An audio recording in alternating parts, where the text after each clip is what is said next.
Terima kasih untuk kelompok saya akan mempresentasikan. Oh ya, pertama ketuanya saya, anggotanya Heru Yusuf, Elwandi, Bagas, dan Maulana. Oke, lanjut. Nah, untuk proyek dari tim kita yaitu Drink Scan. Jadi scan cerdas, pilih minuman yang lebih sehat. Jadi kita akan mempresentasikan tentang aplikasi untuk barcode minuman. Jadi sebelum kita membeli minuman, kita agak bisa di-scan itu untuk komposisinya, untuk kegunaannya. Jangan sampai ada istilah gara-gara sebotol minuman jadi jalan sempoyongan. Kira-kira begitu. Nah, untuk selanjutnya akan dilanjutkan oleh tim kelompok saya yaitu Mas Heru. Oke, baik pasti Mas, terima kasih. Latar belakang dari proyek kami yaitu regulasi pemerintah ya, karena kemarin kan pemerintah juga habis mengeluarkan undang-undang tuh yang regulasi pemerintah yang eh, peraturan ini bukanlah sekedar himbauan ya, melainkan sebuah instrumen hukum yang mewajibkan pencantuman label gizi nutrisi level pada produk minuman. Hal ini menunjukkan bahwa pemerintah ini sangat serius dan dalam mengawasi konsumsi gula, garam, dan lemak masyarakat melalui standarisasi informasi gizi yang lebih transparan dan mudah dipahami. Juga minuman kemasan telah menjadi bagian dari gaya hidup masyarakat Indonesia. Mengapa regulasi ini muncul? Jawabannya terletak pada realita di lapangan di mana minuman kemasan telah menjadi bagian yang tidak terpisahkan dari gaya hidup masyarakat Indonesia. Mulai dari kopi kekinian, teh dalam kemasan, hingga minuman bersoda dapat ditemukan dengan sangat mudah di setiap sudut kota. Namun kemudahan akses ini seringkali tidak dibarengi dengan kesadaran akan kandungan nutrisi di dalamnya. Konsumsi yang berlebihan tanpa kontrol informasi gizi yang jelas berisiko tinggi untuk memicu penyakit tidak menular, seperti diabetes, obesitas di masa depan. Rumusan masalah pada kesenjangan literasi gizi. Meskipun label nutrisi level mulai diterapkan, tantangan berikutnya adalah bagaimana masyarakat Indonesia bisa membaca dan menginterpretasikan data tersebut dengan cepat dan akurat di tengah kesibukan mereka. Seringkali label gizi di balik kemasan kurang dipahami ya, rumit atau sulit dicerna gitu. Oleh karena itu, DreamScan hadir sebagai solusi efektif dan edukatif yang dapat digunakan oleh semua kalangan, mulai dari ibu rumah tangga, pelajar, hingga mereka yang sedang menjalani pola hidup yang lebih sehat. Berikutnya, Mas Dimas. Oke, setelah memahami latar belakang dari regulasi pemerintah ini, kami mengambil 4 elemen nutrisi dari minuman ya yang menjadi perhatian serius, dikutip dari Rumah Sakit Bintaro dan juga UNICEF Indonesia, karena dampak yang signifikan terhadap kesehatan jangka panjang maupun jangka pendek. Jadi melihat komplikasi dampak kesehatan yang telah dijabarkan, tantangan bagi masyarakat adalah bagaimana cara memantau semua variabel nutrisi secara real time saat berbelanja. Disinilah peran teknologi menjadi sangat krusial. Dengan mengintegrasikan kesadaran individu dan bantuan teknologi, kita dapat meminimalisir risiko penyakit kardiovaskular dan diabetes yang saat ini menjadi tren negatif di tengah masyarakat kita. Selanjutnya, jadi, nah ini dia mengapa DRISCAN ya, karena BPOM nomor 26 tahun 2021 secara garis besar nih, isi dari peraturan ini meliputi kewajiban pencantuman. Semua owner atau pengusaha pelaku wajib mencantumkan tabel informasi nilai gizi pada label pangan olahan yang diproduksi atau diimpor untuk diperdagangkan. Format tabel gizi dan juga nutrisi level. Peraturan ini juga menjadi dasar teknis terkait mengelompokkan tingkat kandungan gizi seperti gula, garam, dan lemak yang seringkali divisualisasikan untuk membantu konsumen memilih yang lebih sehat. Selanjutnya akan dilanjutkan oleh teman kami.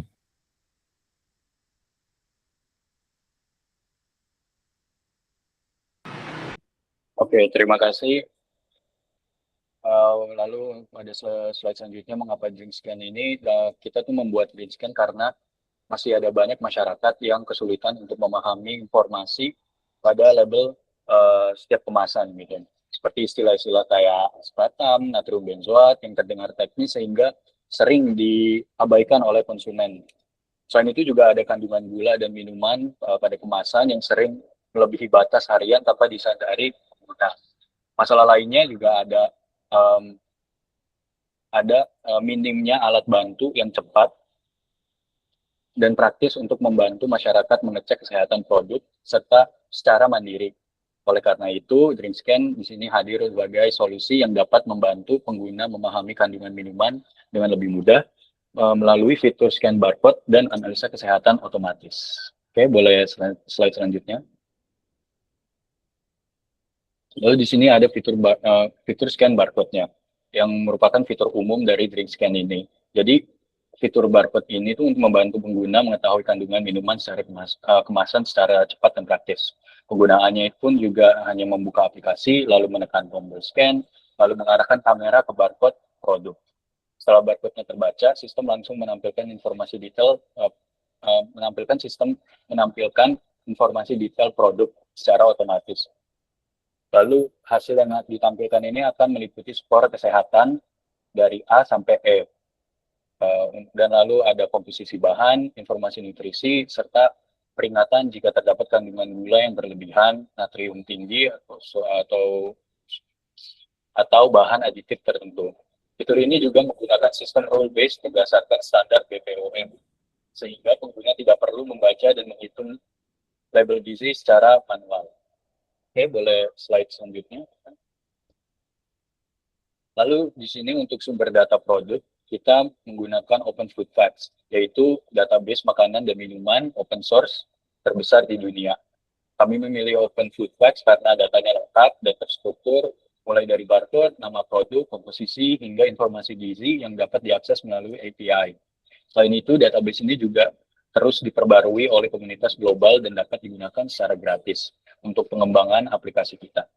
Melalui integrasi ini, setelah barcode dipindah, DrinkScan dapat mengambil data produk secara otomatis, lalu menganalisisnya menggunakan sistem rule-based untuk menghasilkan informasi kesehatan yang mudah dipahami oleh pengguna. Selanjutnya akan dilanjutkan lagi oleh teman kita.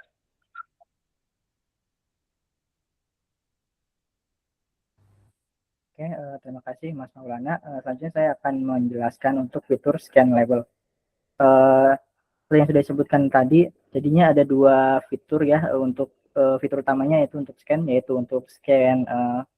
barcode, dan satu lagi untuk scan label. Untuk scan label ini yaitu merupakan biasanya pada minuman lokal atau ya impor, kadang tidak terdaftar di database internasional seperti yang ada di Open Food Facts. Contohnya kayak mungkin ya misalnya kayak ada produk yang ada komposisinya atau ada ingredientnya dan lainnya, tapi tidak ada barcode-nya. Nah, di sini kami bisa pakai fitur scan label ini. Jadi seperti sebelumnya kita bisa mulai dari masuk ke halaman scanner. Nanti di situ ada tulisan foto label, di mana di situ kita foto pada bagian komposisi atau ingredient di label tersebut, di produk tersebut. Nah, di sini ada lalu OCR akan membaca teks, di mana bahan-bahan nanti terbaca menjadi teks digital. Lalu setelah itu hasil akan ditampilkan walaupun tidak selengkap fitur barcode karena tidak selengkap yang ada di database internasional. Lalu untuk OCR sendiri yaitu Optical Character Recognition, yaitu pengenalan karakter optik, yaitu teknologi yang mengubah dokumen fisik seperti hasil pindaian scan, foto atau teks atau yang lainnya menjadi teks. Contohnya ya tadi kita foto ingredient yang ada di produk, nanti teksnya itu bisa kebaca jadi teks digital, jadi bisa di copy, di paste dan sebagainya. Oke, lalu dilanjutkan dengan flowchart. Untuk flowchart ini kita mulai dari awal sampai fitur utamanya yaitu scan. Oke, pertama dimulai dari start, lalu ada onboarding. Onboarding itu semacam pengenalan fitur ya.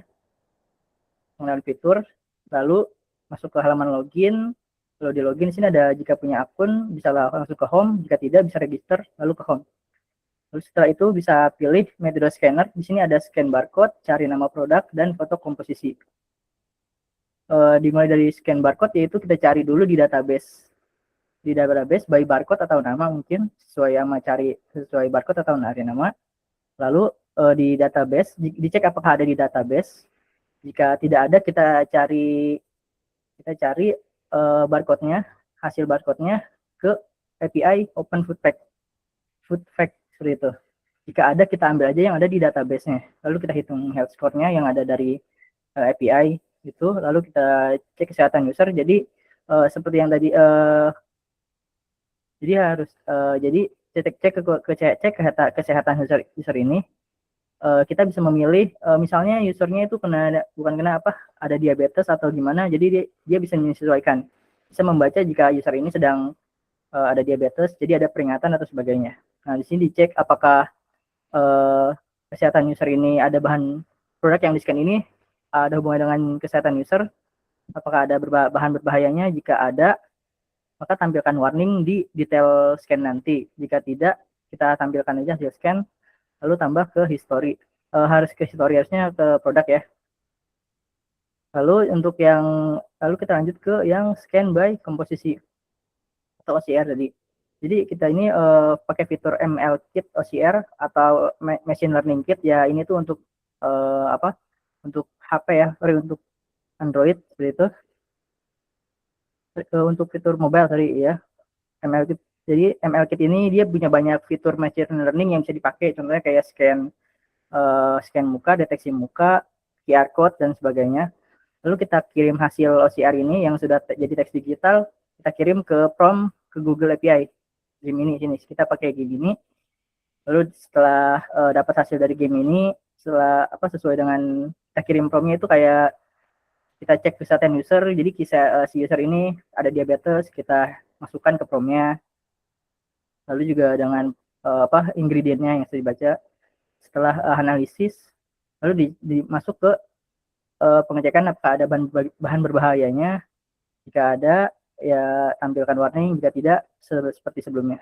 Seperti seterusnya, tampilkan hasil dan history. Kenapa ditambah ke history? Ini maksudnya ke produk ya, ke history, dua-duanya, ke produk dan ke history.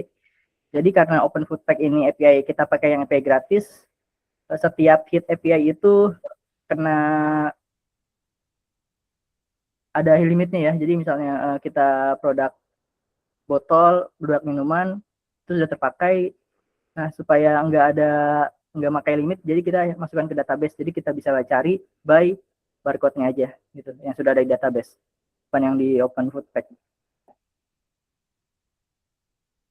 Lalu untuk UI UX-nya,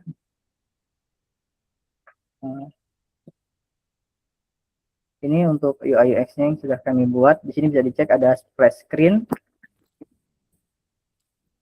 Di sini nanti ada fitur-fiturnya seperti scan barcode, pahami setiapnya. Jadi ada penjelasan ingredientnya yang berbahaya atau tidak.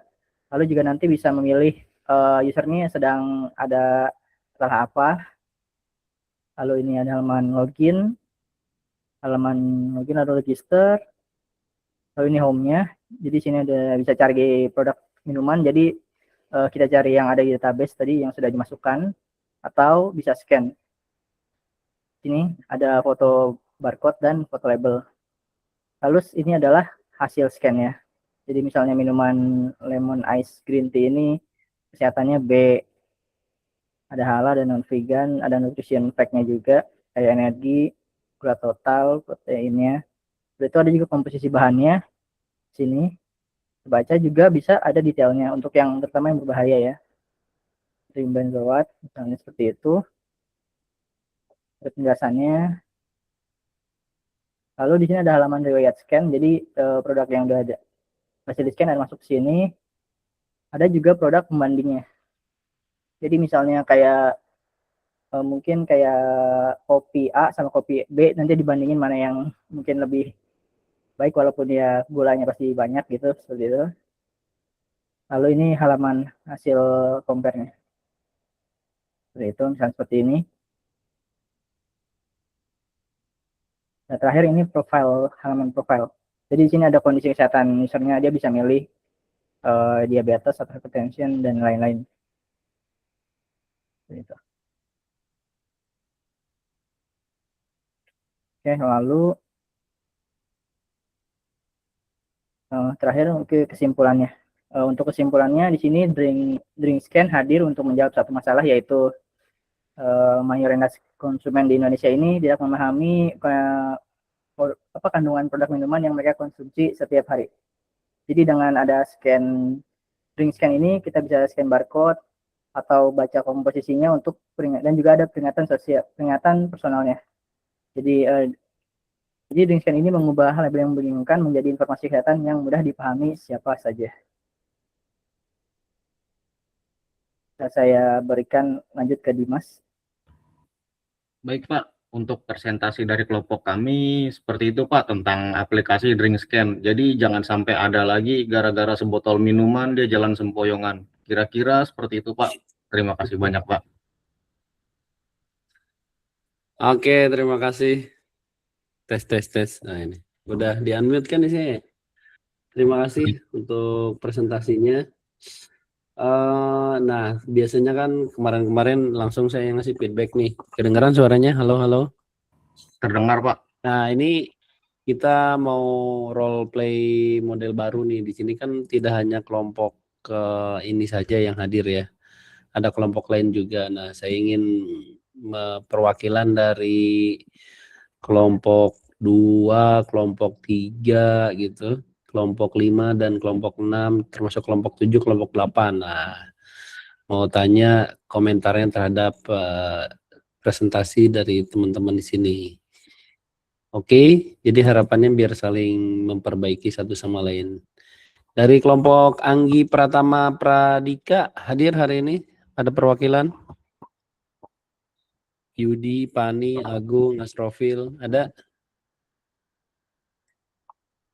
Halo. Tidak ada.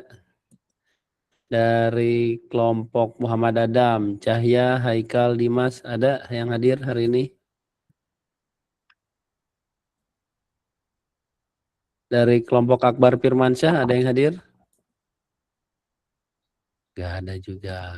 Oke, kalau gitu dari kelompoknya Mas Muhammad Haris nih. Gria, Nanda, Faisal, Hanafi. Gria. Ya, sok, silahkan. Kasih komentar feedback dari presentasi tadi. Jadi ya saling feedback satu sama lain. Bagaimana, silakan.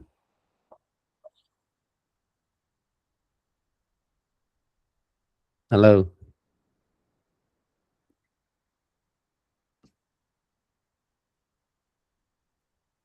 Halo Gria.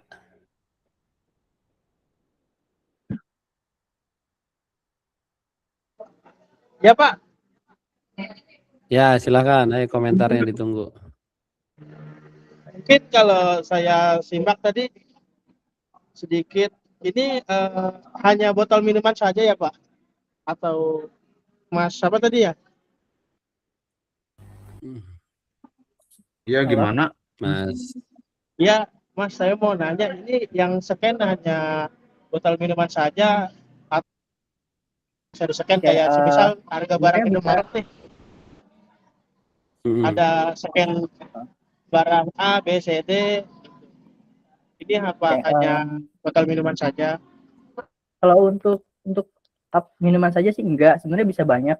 Kayak misalnya pokoknya semua yang ada barcode itu bisa di-scan. Cuman di database food fact-nya itu belum tentu ada. Nah, lalu untuk apakah ada kayak ada harga atau enggak, itu enggak ada. Semuanya berhubungan tentang kesehatan yang ada di situ. Jadi enggak ada harga ataupun ya promo atau lagi sebagainya, enggak ada itu.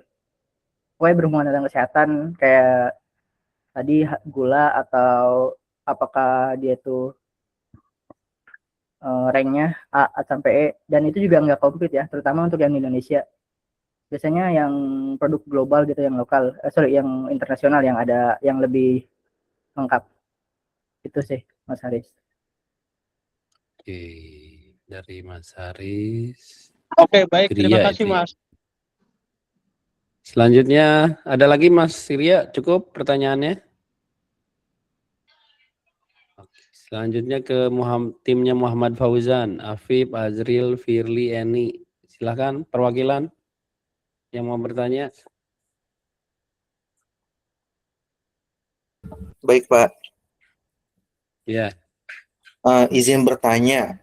Sebenarnya tanggapan dari saya, aplikasinya atau idenya itu bagus banget, saya nggak kepikiran ya.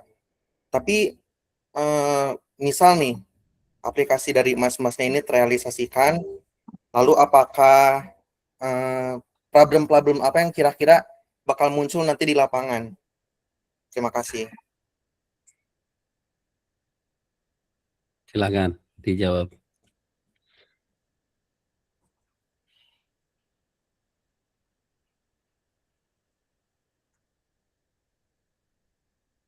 Ini biasanya bicara pain point atau trade off. Kalau di presentasi yang sudah nyimak saya, trade off itu pertukaran. Jadi kalau dapat ini pasti impact-nya ke sini gitu. Atau ya silahkan menurut pendapat kelompok ini.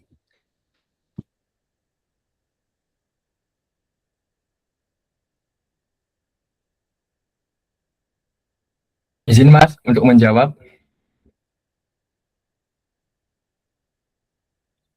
Halo. Mas, halo. Dengar. Tadi apa pertanyaan? Kira-kira kalau sampai terrealisasikan aplikasi ini,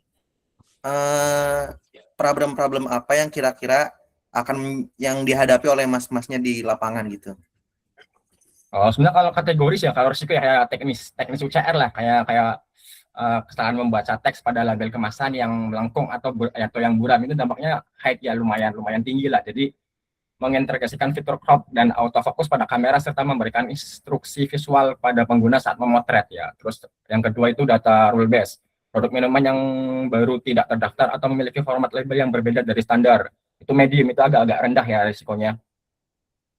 Untuk membangun database internal yang fleksibel yang menggunakan kata kunci keyword umum tambahan seperti pemanas atau pengawet gitu.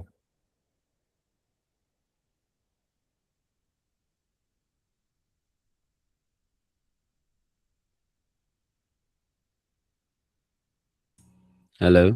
Sudah? Halo? Itu sih Pak paling resikonya Pak. Itu resiko dari sisi teknis. Ada non teknisnya?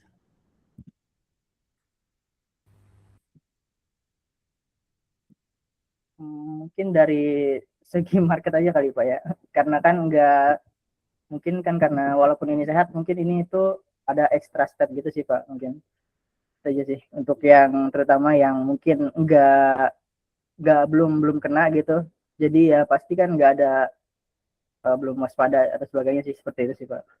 Jadi kita perlu marketing atau sebagainya sih yang mungkin yang belum ini sih, yang kurang sih, seperti itu sih menurut saya. Ya, apakah diterima market atau tidak begitu ya? Iya, betul. Oke, sudah Mas Fauzan? Halo. Sebenarnya masih agak kurang paham juga, tapi ya paham lah. Makasih Mas. Oke, nanti bisa di Japri kalau offline atau di WA ya. Selanjutnya untuk Revan Jimran. Ayo. Perwakilan kelompoknya Revan. Bentar Pak, kita siapkan pertanyaannya dulu. Ayo waktu. Perwakilan Saya kelompok mau dari jawab Salman. dari kelompok apa? Mas Revan aja deh Pak. Iya. Kalau dari saya sih, menurut saya aplikasinya bagus ya Pak. Cuman saya bukan mau mengajukan pertanyaan sih, cuman mau menambahkan ide mungkin. Ya gimana? Jadi misalnya kalau saya ambil contoh tuh, misalnya kayak produk susu ya. Kan produk susu itu kan ada yang susunya 50%, 20%.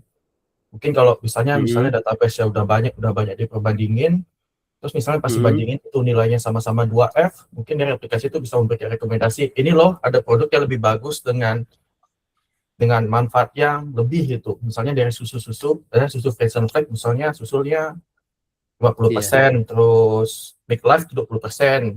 Sama-sama kan nilainya kan jelek tuh, berdua tuh harusnya. Dari aplikasi itu merekomendasikan misalnya Ultra Milk gitu, yang 100% gitu misalnya. Iya, iya. Ya, saya gitu sih Pak, cuman mau nambahkan ide aja sih Pak, nggak pertanyaan. Dan di aplikasinya tuh ada chatbotnya mungkin ya, bisa bertanya juga. Iya, Dan itu bisa ada space buat monetize.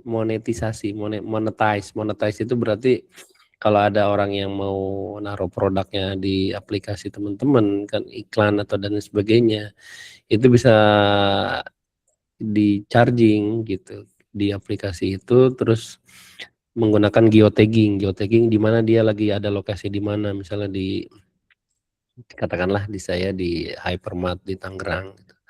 Nah dia tahu nih kalau di Hypermart Tangerang nih stoknya masih ada, langsung ngecek juga tuh. Oh, Anda iya, bisa menggunakan produk ini untuk susu bayi misalkan dan lain sebagainya. iya Pak. Bisa. Baik Pak. Menarik Ini tuh kan, akhirnya kita saya- berkembang makin diskusinya. Ada lagi Mas tadi yang Mas Andre, cukup? Tidak Pak, itu aja Pak. Nah, Revan, tadi saya Revan nih, kelompok Revan. Saya dari kelompok Evan Pak. Iya sih. Oh, kelompok Revan. Oke, kelompok Revan udah berarti tergugurkan. Kelompok Salman. Perwakilan kelompok Salman, ayo.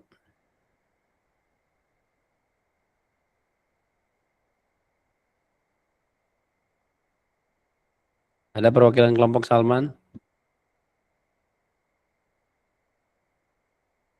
Ayo silakan Huda, silakan bertanya. Satu orang yang mewakili itu udah cukup. Ya, selamat malam abang-abang dan bapak.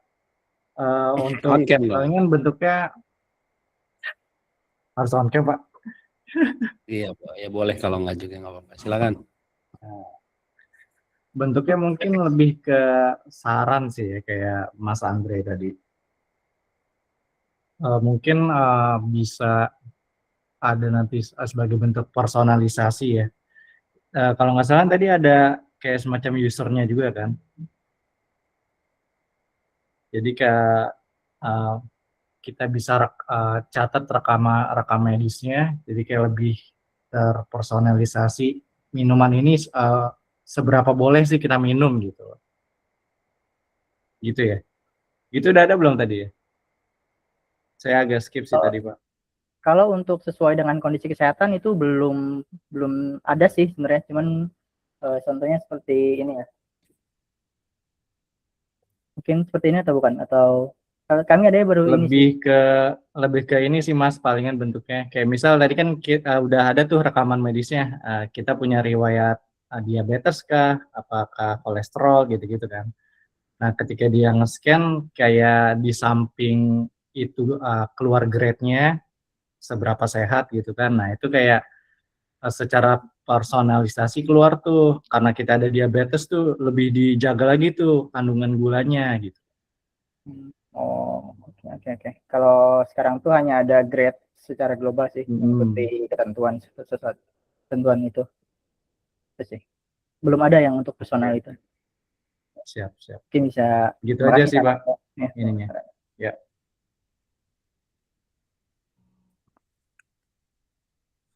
Sudah? Oke, terima kasih untuk pertanyaan-pertanyaannya. Lebih interaktif ya dibanding minggu sebelumnya. Jadi saya ingin modelnya, role play-nya akan lebih baik seperti ini gitu. Nah, kalau dari saya pertanyaannya tuh bukan pertanyaan sih, memang tambahan gitu. Tambahan yang pertama saya sudah simpan di chat box itu, Mas. Jadi untuk flowchart saya lebih menyukai model cross-functional flowchart atau deployment flowchart ya, untuk presentasi baik itu misalkan pitching maupun untuk development, karena mungkin praktikal di saya, tapi itu juga bisa teman-teman gunakan di presentasi ini. Kalau presentasi ini oke, flowchart betul ya, secara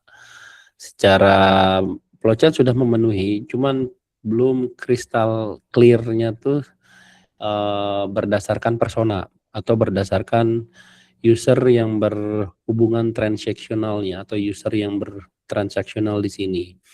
Kalau yang saya share di chat box dan di WA group itu coba dibaca. Apa Mas?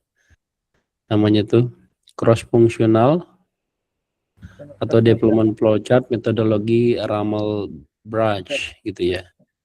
Oke, Pak. Jadi dia sudah terklasifikasi masing-masing. Pertama startnya dari siapa? Katakanlah startnya dari user login, sebagainya. Terus begitu login ada interkoneksi, ada autentikasi masuk ke server. Berarti itu ada akses database-nya gitu. Lalu akses database dia melakukan scanning ke produknya. Di sana ada flow produk gitu. Sampai dengan dia ada bolak-balik dan sebagainya, jika oke dia purchase, jika tidak enggak, dan lain sebagainya. Itu yang lebih untuk saya ataupun orang awam ya, ataupun misalkan dosen penguji, ideally sih mereka biasanya menyukai hal yang lebih classified gitu. Kalau ini kan belum terclassified, bahkan ini backgroundnya saja hitam. Agak, oh ini pasti dicecer nih. Terus yang kedua, kalau misalnya ada gambar, di bawahnya tuh ditambah puter semacam kalau teman-teman bikin citations itu dari mana gitu. Kalau ada dia mention sebuah artikel ini dari mana nih, source data dari sini ada puternya itu tulisan kecil istilahnya. Begitu ya. Terus saya tanyakan mengenai produknya. Kalau produknya sendiri ini sebenarnya aplikasinya sudah ada belum di Indonesia? Yang saya tahu di luar negeri itu emang udah ada. Kami belum cek pastinya sih Pak, sudah ada atau belum Pak. Kalau untuk iya. Terus yang kedua, ini kalau misalnya diaplikasikan itu harus trigger barcode-nya yang barcode existing saja, atau barcode existing ada di produk, atau harus nge-labelin produknya spesifik, atau memang sudah dikeluarkan dari kementerian? Kami Saya belum baca clear nih. Produknya dari barcode. Oke, untuk pastinya kami belum tahu apakah barcode-nya ini dari Indonesia atau yang sebagainya, kami belum tahu. Tapi untuk dapat datanya itu pertama kita ambil dari open food fact kalau ada seperti itu. Setelah itu kita masukkan, setelah dapat dari API mereka, kita masukkan ke database kami. Seperti itu. Nah, jadi nanti untuk fitur kayak scan itu kita sudah cek by barcode, value barcode yang ada di database dulu, baru kalau tidak ada ke open food fact. Supaya enggak gitu sih Pak. Betul. Jadi tidak hanya barcode, tapi teman-teman kombinasikan juga dengan OCR ya, bisa scan teksnya juga. Betul Pak. Ya itu bagus. Ini jadi project tidak hanya tugas akhir sini, bahkan buat startup, ini bakal game changer nanti. Mantap. Next sudah dari saya, terima kasih. Saya tinggal cek untuk yang dokumen-dokumen proposalnya saja di administrasinya. Oke, sudah. Sekarang kelompoknya Muhammad Haris.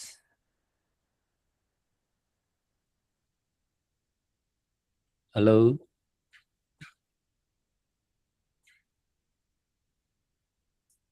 Yang kedua Muhammad Haris. Selamat malam ya. Pak. Hadir Pak. Pak.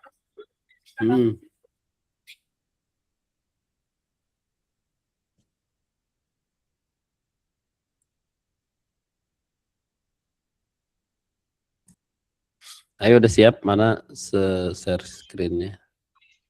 Ya, Pak.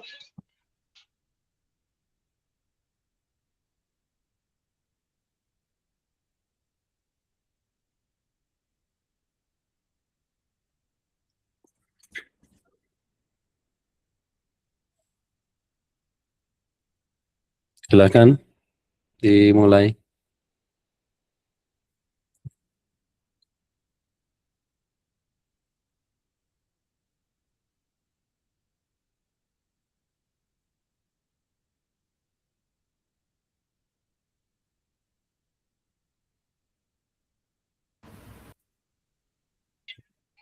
Nanda, boleh dimulai Nanda? Iya, oke. Udah siap semuanya? Siap. Oke. Assalamualaikum warahmatullahi wabarakatuh. Selamat malam Pak Wawan, selamat malam kawan-kawan semuanya. Di sini saya akan membawakan presentasi hasil dari kelompok saya. Saya akan persebutkan nama kelompoknya satu persatu ya. Yang satu ada ketua kita yaitu Muhammad Haris, ada Gria Anggara Jati, ada Faisal Setiawan, ada saya sendiri Nanda Oktaviana, dan ada Hanafi Ali Akbar. Di sini saya akan membacakan judul dari hasil kelompok kita, yaitu perancangan sistem informasi pelayanan kesehatan terintegrasi puskesmas sehat. Oke, lanjut, Riz. Next. Oke, di sini ada pendahuluannya, latar belakang urgensi digitalisasi kesehatan. Ada latar belakangnya, yaitu pelayanan kesehatan merupakan kebutuhan dasar masyarakat yang harus dikelola dengan cepat dan akurat. Puskesmas sebagai garda terdepan seringkali menghadapi kendala dalam manajemen data pasien jika masih menggunakan sistem manual atau semi digital yang tidak terintegrasi. Puskesmas Sehat Mercu Buana memerlukan sebuah platform digital yang mampu memfasilitasi pendaftaran pasien secara mandiri dan pengelolaan data medis secara efisien. Dengan adanya website ini, diharapkan antrian fisik dapat dikurangi dan data pasien tersentralisasi dan dengan aman, memudahkan tenaga medis dalam memberikan pelayanan yang tepat. Next.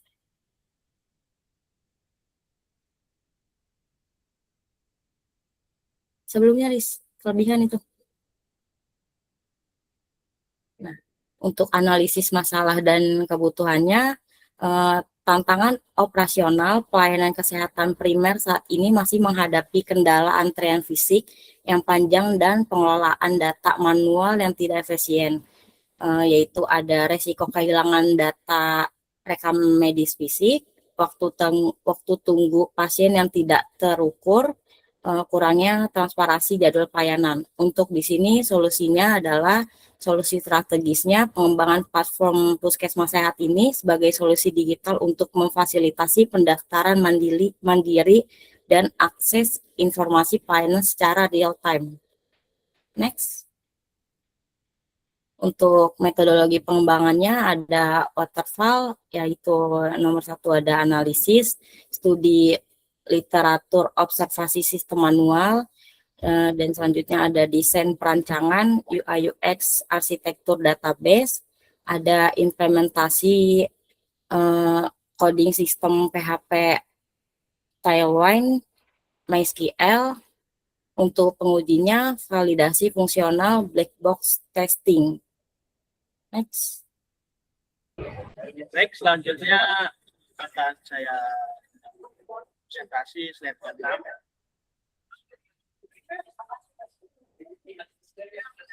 Untuk fitur unggulan sistem, ada pendaftaran online, input data pasien secara mandiri, dan melakukan nomor antrian. Secara sistem nanti ada balasan dari WhatsApp atau email. Kedua, ada katalog layanan. Ada poli umum, imunisasi, gizi, dan gawat darurat, dan jadwal dokternya akan disampaikan. Nah, untuk implementasi sistem, visualisasi antar muka alur pengguna. Ini modul sistemnya, pertama modul beranda, modul pendaftaran, modul layanan, modul kontak, dan modul data pendaftar. Baik, sini ada beranda, pendaftaran, layanan, kontak, dan data. Untuk interface-nya, yang tadi saya webnya, beranda utama ada desain antar muka yang menggunakan UX atau user experience yang bersih dengan skema warna yang sudah ditanamkan. Navigasi intuitif memudahkan pengguna untuk memberikan informasi tentang kami dan layanan kesehatan utama dalam hitungan detik. ada formulir pendaftaran. Nah, di sini ada pertama nik dan jenis kelamin, alamat, pilih poli dan pilih dokter. Otomatisasi ini mengurangi beban administrasi di loket fisik hingga 70%. Jadi orang yang mau daftar ke Puskesmas tidak perlu antri lagi.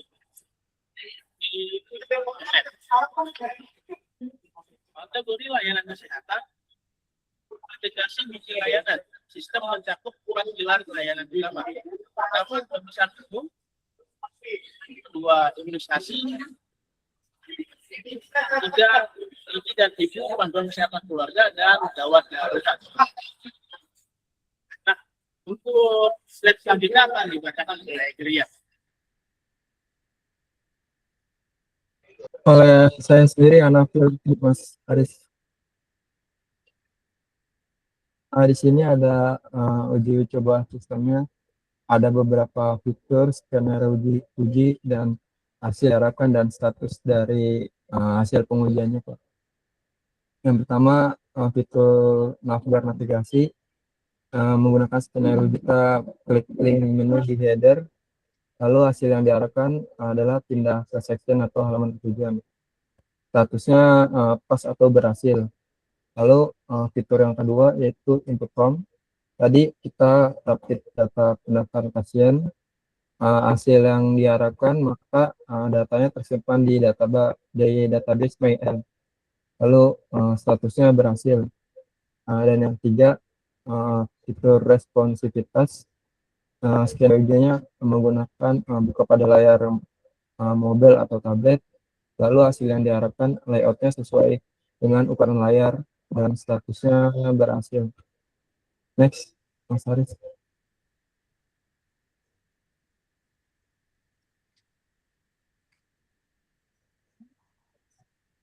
Di sini ada ya ini flowchartnya. Yang pertama di sini start mulai, lalu user membuka website, lalu ke halaman bahan di sini kita masuk ke navigasi menu, yaitu berisi pendaftaran, lalu ada data pendaftar, ada kontak, layanan, dan beranda. Jika kita ke pendaftaran, maka kita muncul form pendaftaran, lalu kita akan isi data pasien. Kalau misalnya valid, maka kita klik submit. Lalu sistemnya akan terdeteksi ke database yang di data pasien. Lalu di sini ada data pendaftar, bisa berisi data pasien dan datanya bisa ditampilkan oleh lalu di kontak berisi info kontak, yaitu info puskesmas yang akan menggunakan aplikasi itu. Lalu ada layanan, di sini layanannya ada beberapa. Yang pertama pemeriksaan umum, imunisasi, yang ketiga ada konsultasi gizi, dan yang terakhir ada layanan UGD. Dan di navigasi bagian beranda berisi info dari puskesmas. Next. Dan ini ada diagram UML-nya. Kita mulai start, masuk website, pilih menu tadi, lalu isi pendaftaran, isi form, dan submit, lalu divalidasi, data disimpan ke database. Selanjutnya, dan ini akan dijelaskan oleh Mas Gria Tenggara, teman saya. Oke. Di sini ada metodologi dan timeline. Yang pertama itu metode pengembangan atau waterfall. Itu berdasarkan dokumen. Metode yang dipilih adalah waterfall. Alasan pemilihannya yaitu struktur jelas karena cocok untuk proyek dengan kebutuhan yang sudah didefinisikan dengan baik di awal seperti pendaftaran online dan katalog pelayanan. Kedua, ada dokumentasi teratur, yaitu untuk memudahkan pelacakan di setiap fase, analisis, desain, implementasi, dan pengujian. Ketiga, ada efisiensi sumber daya. Dengan tim yang terdiri dari 5 orang, pembagian tugas per fase membantu fokus pada penyelesaian satu tahap sebelum pindah ke tahap berikutnya. Kedua, itu ialah timeline proyek. Estimasi realistis itu 12 minggu. Dua, timeline proyek itu estimasi realistis 12 minggu. Itu dari fase pertama itu adalah analisis aktivitas utamanya itu yaitu studi literatur dan observasi sistem manual di Puskesmas. Durasi minggu 1 sampai 2 minggu. Untuk kedua, desain perancangan UI UX. L1 dan arsitektur database MySQL itu minggu 3 sampai minggu 4. Ada implementasi aktivitasnya coding sistem menggunakan PHP dan integrasi database itu dari minggu ke-5 sampai minggu ke-9. Fase pengujian itu validasi fungsional menggunakan black testing itu dari minggu 10 sampai minggu 11. Terakhir development pencurian sistem set my ID dan serah terima itu di minggu ke-12. Matriks resiko. Resiko pertama yaitu ketergantungan internet dengan dampak yang sangat tinggi dengan mitigasi menyediakan fitur caching lokal atau mode offline terbatas. Kedua itu keamanan data pasien sangat berdampak sangat tinggi yaitu mengimplementasi eksekusi data sensitif, NIC, dan sistem manajemen yang ketat. Ketiga itu literasi teknologi rendah, dampaknya itu sedang, mitigasinya menyediakan panduan visual yang sederhana di mode beranda. Keempat, pendaftaran fiktif yang dampaknya sedang, rencana integrasi dengan WhatsApp API untuk verifikasi OTP. Yang kedua ada solusi. Itu yang pertama mapping fitur kebutuhan pengguna. Kebutuhan pengguna pertama itu mengurangi antrian fisik yang panjang. Solusi Puskesmas Sehat itu sebagai pendaftaran online dengan manfaat pasien mendapat nomor antrian digital secara mandiri. Yang kedua kepastian waktu kunjungan dokter.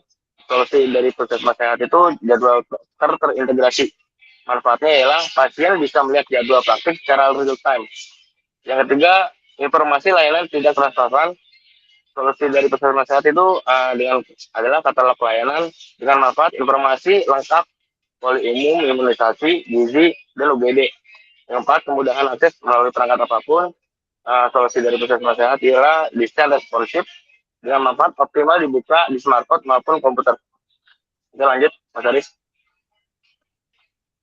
Oke, selanjutnya akan dilanjut oleh teman saya, Mas Faisal. Oke, untuk slide ini, nomor 2, alternatif yang dipertimbangkan. Berdasarkan analisis kekurangan dan saran pengembangan, ada beberapa alternatif solusi yang bisa dipertimbangkan ke depannya, yaitu menggunakan WhatsApp API sebagai pengganti email karena lebih sering digunakan masyarakat Indonesia untuk mengirim nomor antrian otomatis. Pengembangan rekam medis elektronik RME untuk menggantikan pencatatan manual agar data pasien lebih aman dan mudah diakses, serta penerapan ekspresi end-to-end guna meningkatkan keamanan dan privasi data medis pasien dari resiko kebocoran data. Untuk slide selanjutnya adalah kelebihan. Untuk kelebihan rancangan kita, efisiensi administrasi meningkatkan prosedur manual dan menggunakan kertas paperless,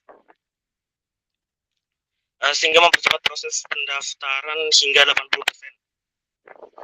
Aksesibilitas 24/7. Masyarakat dapat mendaftar dan memantau jadwal dokter kapan saja secara real time tanpa harus datang ke lokasi. Integritas data, penyimpanan data terpusat menggunakan database MySQL, menjamin pencarian riwayat medis yang lebih cepat dan akurat. Desain responsif antarmuka modern yang optimal diakses melalui smartphone maupun komputer mobile friendly. Selanjutnya, Mas Haris. Untuk kekurangannya ketergantungan internet. Sistem tidak dapat berfungsi jika terjadi gangguan sinyal atau server pusat sedang mengalami masalah teknis.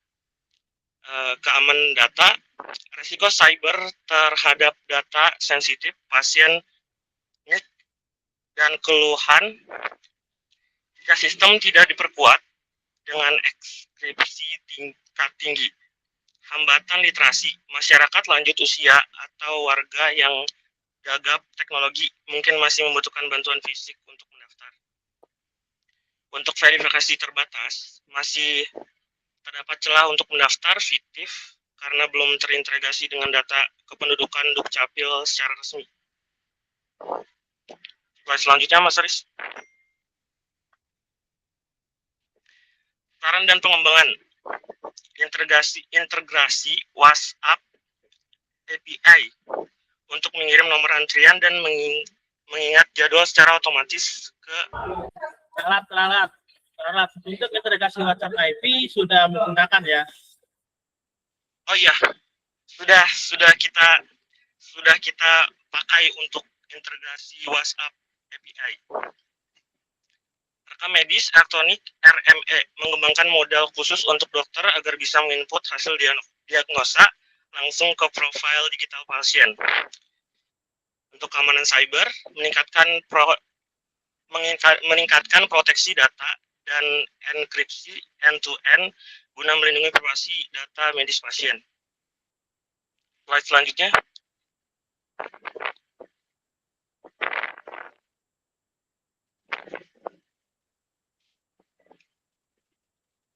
Kesimpulan dari presentasi ini atau proyek yang kita garap, berdasarkan hasil perancangan dan pengujian, dapat disimpulkan bahwa sistem informasi puskesmas sehat berhasil mendigitalisasi alur pelayanan kesehatan dari metode konvensional menjadi berbasis web yang lebih efisien, terstruktur, dan transparan.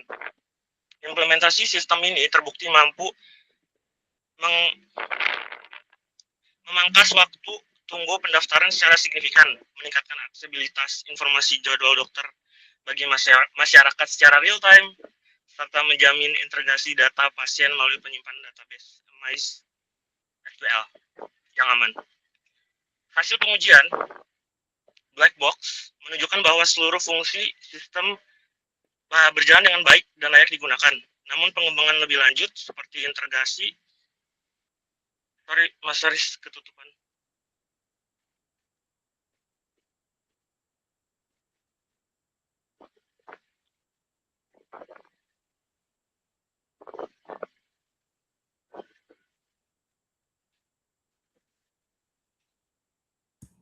Lanjut untuk implementasinya. Ketutup, Mas Riz. Tutup itu. Riz, itu Riz.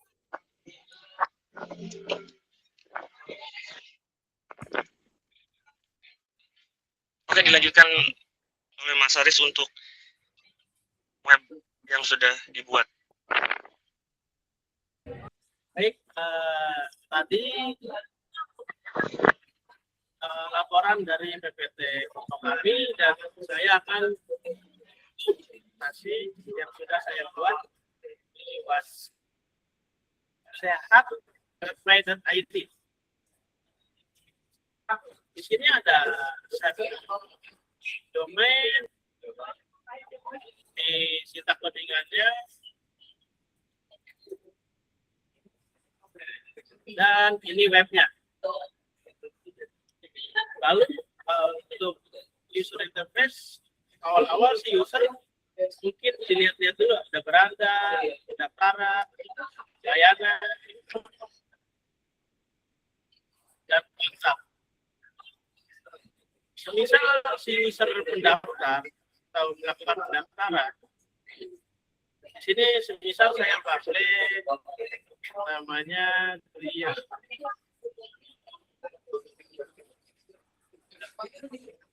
Yang asal untuk mencontohkan jalan dan nomornya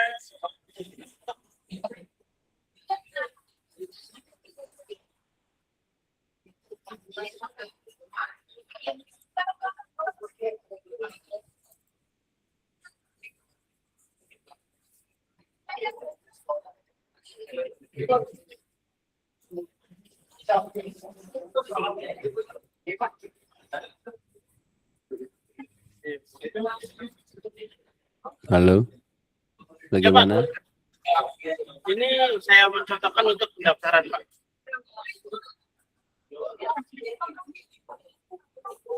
Ada email dan nomor HP yang aktif untuk alasan verifikasi. Contoh telepon umum dan daftar sekarang. Nah, di sini ada nomor antrian 2. Nanti ada cek WhatsApp dari Ria dan email dari Ria.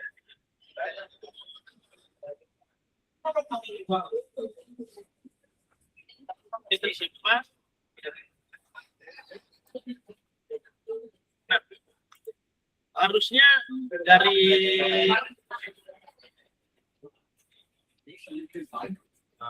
Baik, akan saya lanjutkan.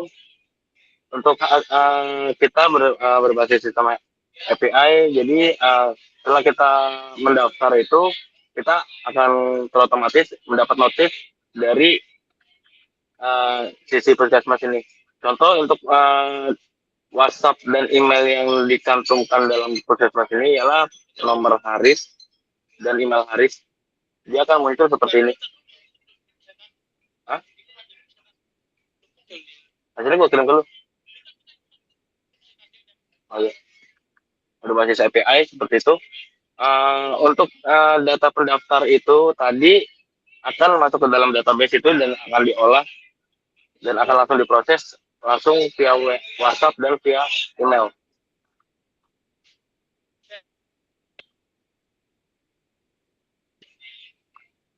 Ini hasil dari apa?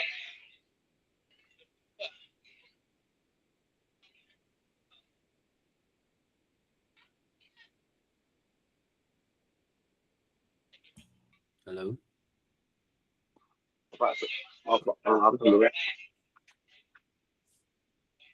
Jadi akan hasilnya memberikan notif secara otomatis hasil dari pendaftaran yang sudah didaftarkan, Pak. Jadi kita di sini dapat detailnya poli apa yang tadi sebelum kita masukkan, dokternya, sama tanggal untuk tanggal pendaftarannya sama nomor antriannya, Pak. Untuk emailnya sebenarnya. Untuk emailnya sudah terotomatis.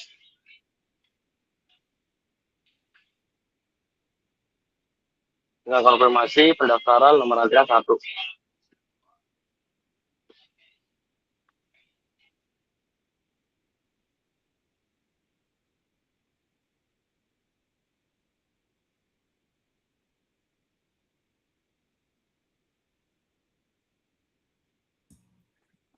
Sudah demonya? Belum, Pak. Tadi untuk sisi user. Oke. Nah, ini untuk sisi admin. Di sini bisa login masuk. Kita lihat data pendaftar. Nah, di sini ada data semua data yang pernah daftar di Puskesmas Sehat. Di sini kita bisa edit atau hapus dan tambah pasien. Contoh kita hapus, bisa dihapus dan bisa logout, balik lagi.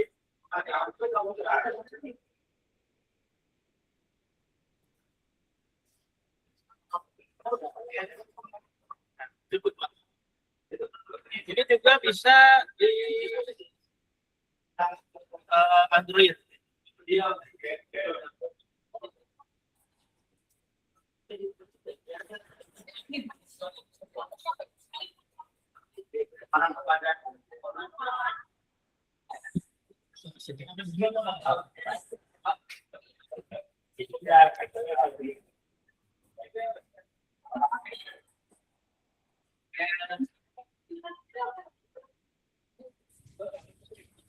Sudah masuk. Nah, untuk di aplikasi Android, saya sudah mulai. Sama halnya kayak seperti di web. layanan, kota, dan pendaftaran. Baik, segitu saja Pak. Itu presentasi dari kami.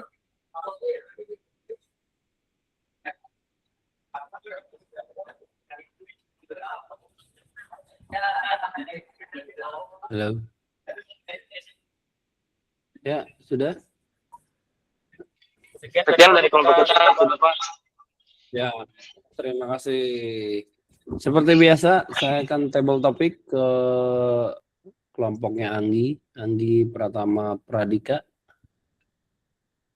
Ada komentar, ada ini, pertanyaan? Ayo, perwakilan. Halo.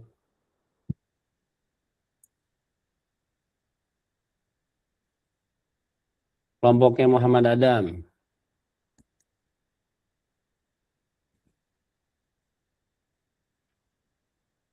Ada?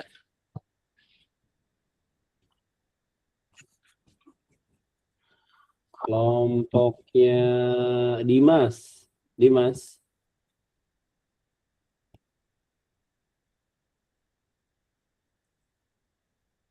Halo Mas Dimas.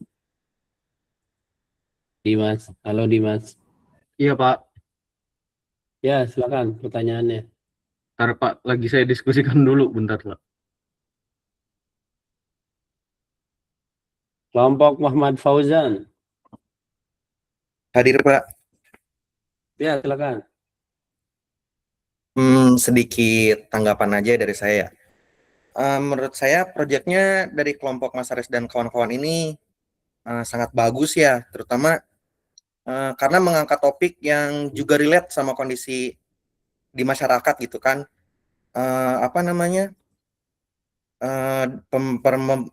Mempermudah proses pendaftaran dan pengelolaan data pasien kan biasanya kan manual atau dari suster yang lain sebagainya, ada juga kan suster kalau pakai BPJS agak gimana gitu kan kalau melayani itu.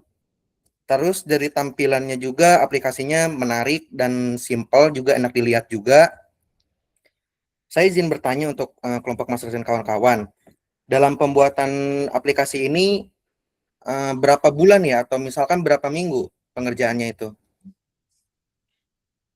Untuk pengerjaannya ini hampir 2 bulan sih Mas.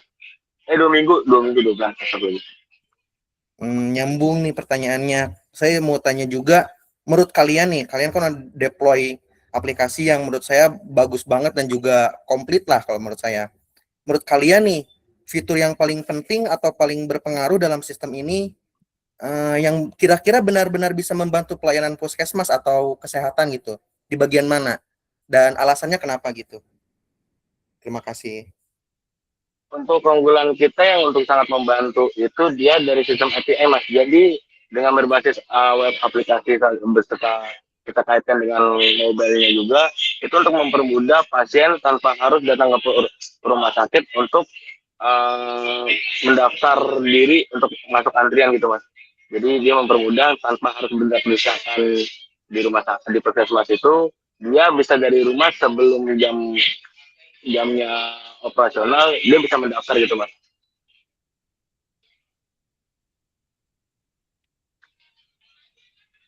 Mungkin itu jawaban dari saya Mas. Oh, baik, jadi kayak sistem kita booking dulu ya, kayak booking ke restoran atau gimana gitu ya? Betul Mas, untuk dari sisi booking pendaftarannya, terus juga membantu dari sisi rekomendasi dokter untuk mengetahui dokter spesialis apa yang kita miliki, yang kita rekomendasiin ketika suatu pasien itu ada keluhan gitu Mas. Tadi kan juga ada di PowerPoint-nya kalau kekurangannya itu Mas, target marketnya kan kita sebenarnya masyarakat ya. Sedangkan di masyarakat itu banyak orang lanjut usia, juga orang-orang tua. Gimana ke depannya cara Mas Haris dan kawan-kawan kira-kira kalau misalkan aplikasi ini sampai di sebarluaskan seperti itu, gimana cara menanggapinya biar orang tua ataupun orang-orang yang lanjut usia bisa menggunakan aplikasi ini? idenya lah dari kalian. Terima kasih. Baik, ini pertanyaan dan aplikasi yang dilihat di kehidupan saya pribadi.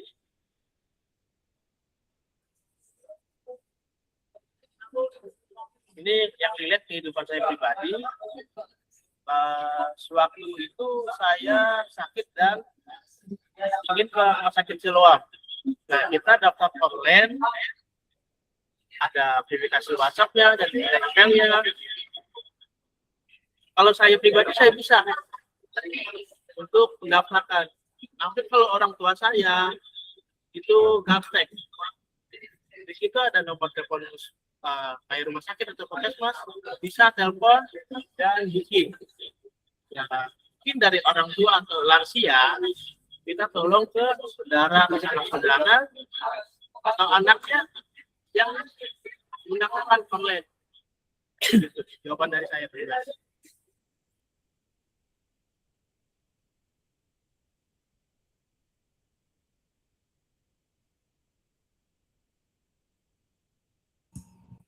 Halo.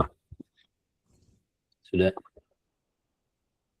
Dari Mas Fauzan ada pertanyaan lagi?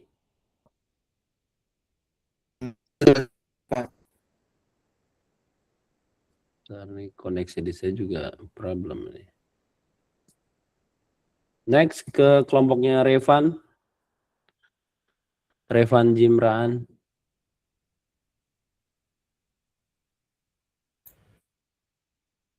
Ya Pak, saya dari kelompok yang Mas Revan lagi Pak. Saya kayak kan ini. Tadi saya kan melihat dari previewnya kan sampai presentasi kan ada memberikan rekam medis elektronik ya. Cuman apa saya kurang lihat, kayaknya di webnya tadi saya nggak ada pilihan input rekam medis yang diinput oleh pasien sebagai bahan pertimbangan dokternya sama preview dari puskesmas sendiri untuk hasil pembuatan rekam medis dari dokter dari puskesmasnya itu sendiri. Tadi saya nggak lihat sih, mungkin ada kurangnya di situ, mungkin apa saya yang nggak lihat mungkin. Ya itu aja sih Pak. Ya silakan Saris.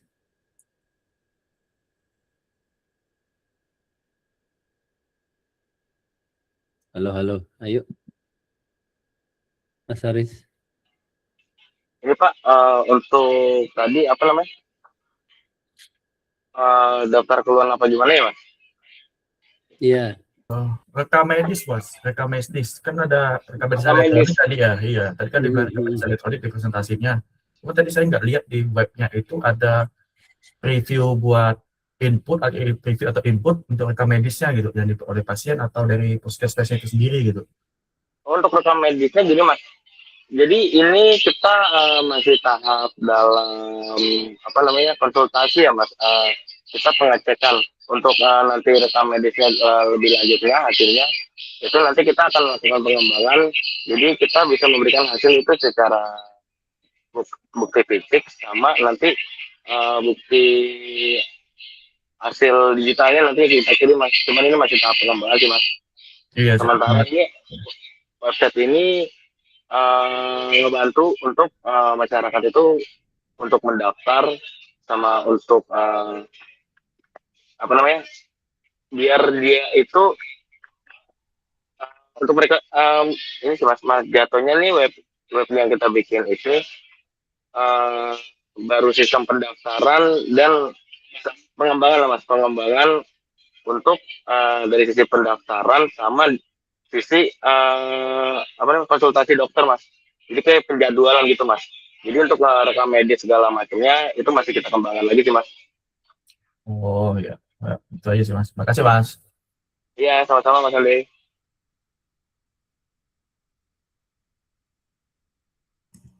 Dari kelompoknya Salman Faris Fauzi ada?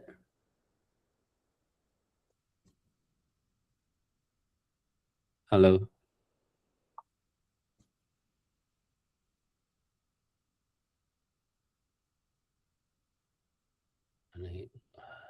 Dari kelompoknya Salman nggak ada? Oke, terima kasih untuk beberapa feedback dan diskusinya. Ini cukup menarik ya untuk presentasi kali ini. Cuman yang ingin saya tahu mungkin ini masih relatif solusinya masih sama dengan beberapa misalnya aplikasi yang in general gitu, dalam artian ini bisa untuk mempercepat proses, ini untuk memudahkan user, ini untuk ini. Kalau misalnya kita bicara di solusi secara untuk tugas akhir, memang fokus di satu titik saja. Misalkan tadi di siapa namanya kelompok sebelumnya, saya ingin mengfeedback ya. Kelompok sebelumnya itu bicara dia fokusnya drink scan. Jadi dia fokus di sana saja. Misalkan kalau mau ini pun, misalkan untuk satu sehat, bukan satu sehat untuk puskesmas, fokusnya di bagian fitur yang mananya itu yang lebih didetailkan. Saat ini yang belum ini gitu. Kalau misalnya ini untuk yang skalanya seperti sistem informasi secara umum, ini bakal jadi proyek besar, bahkan ini jatuhnya misalnya kontrak serius gitu dengan puskesmas. Nah, itu pertama standpoint dari saya. Yang kedua adalah untuk diketahui, tadi kan ada diskusi perihal yang namanya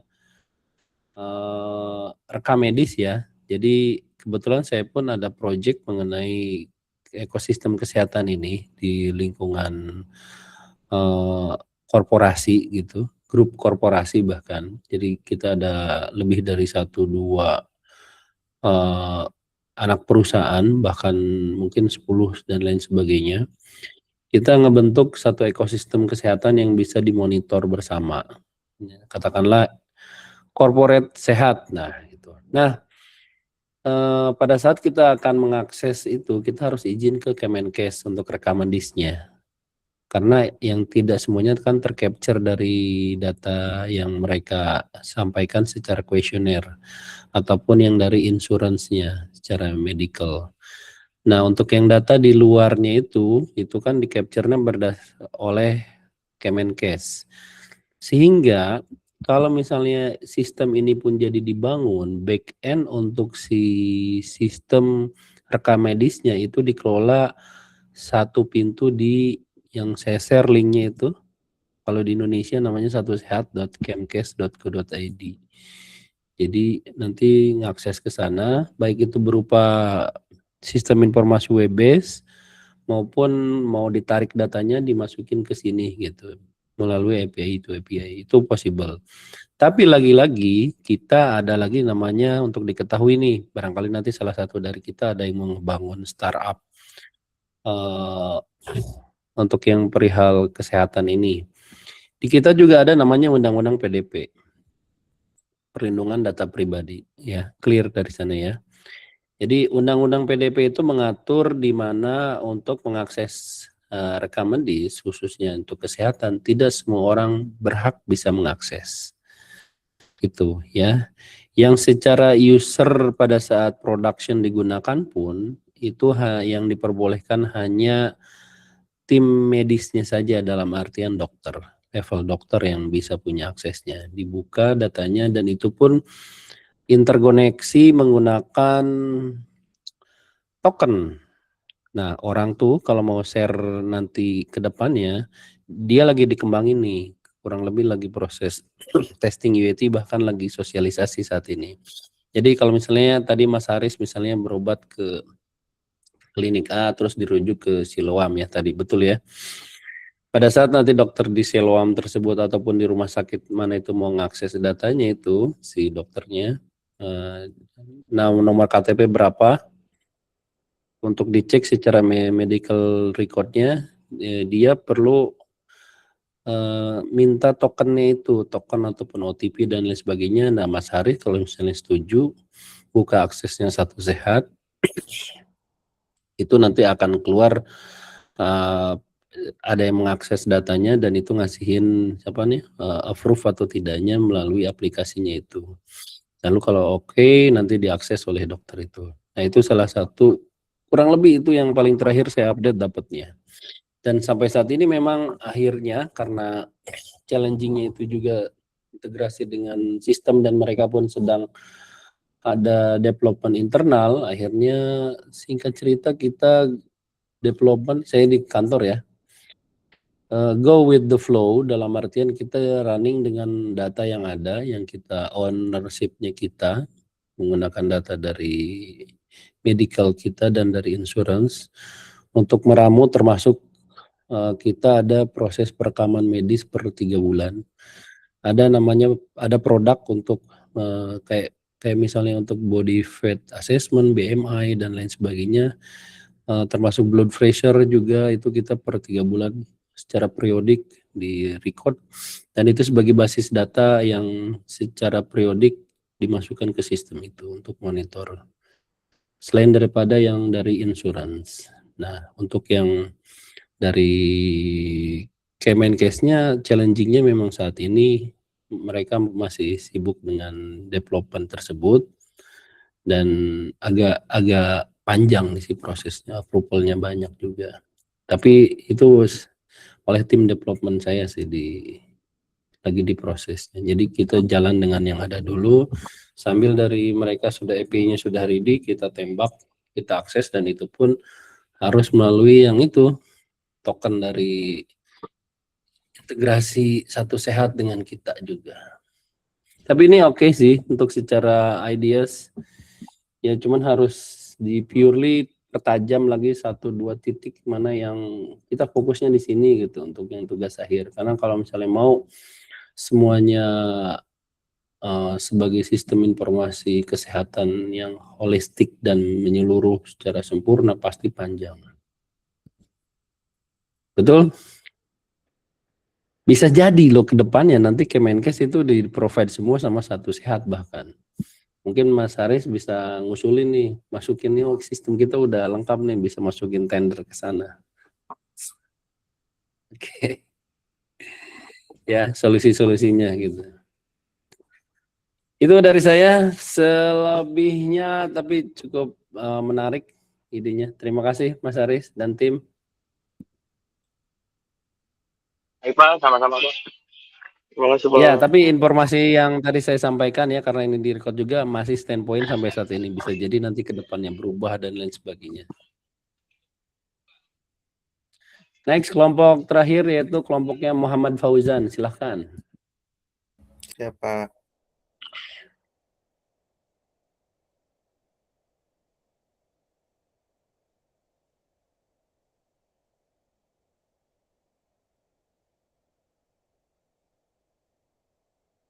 Bentar Pak. Iya.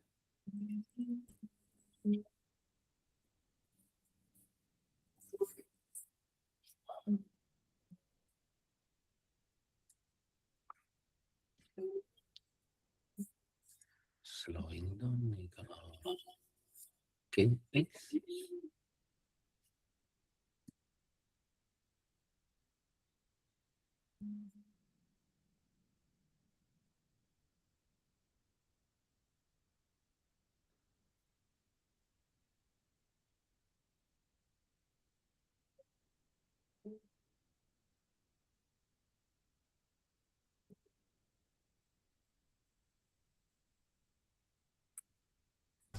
Ya, mungkin bisa dimulai aja Mbak Eni ya.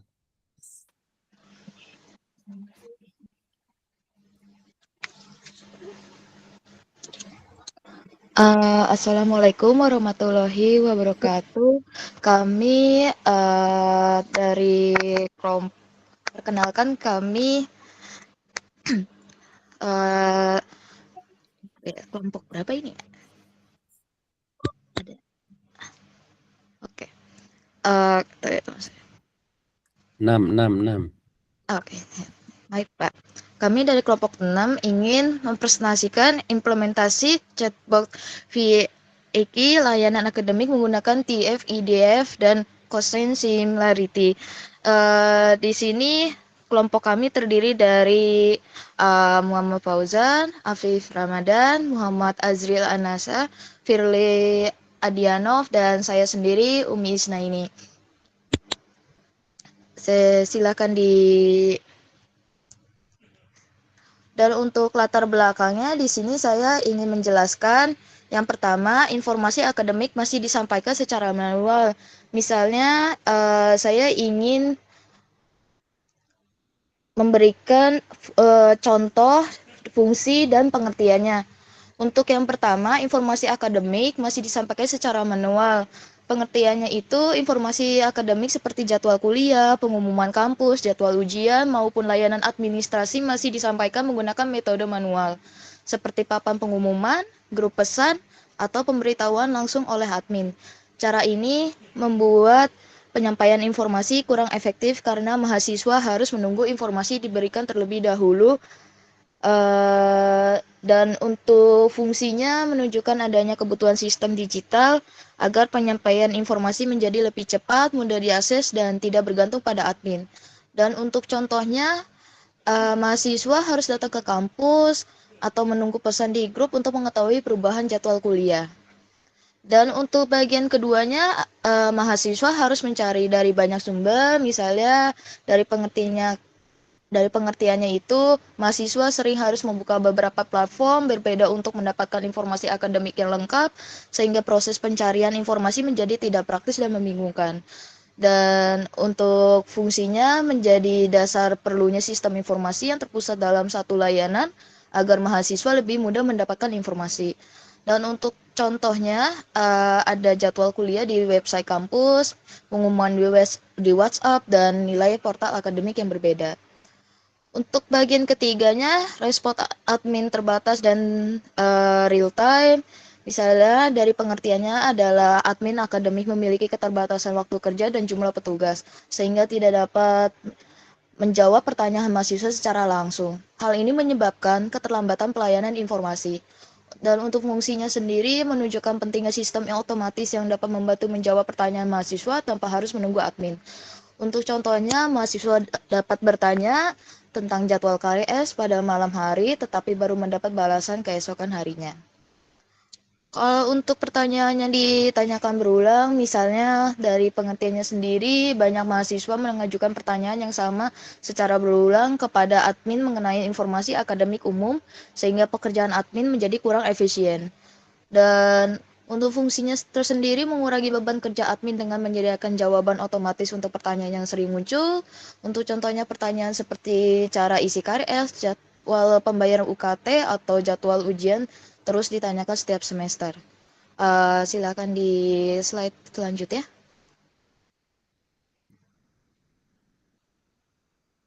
Dan untuk tujuannya terdiri dari 3 bagian.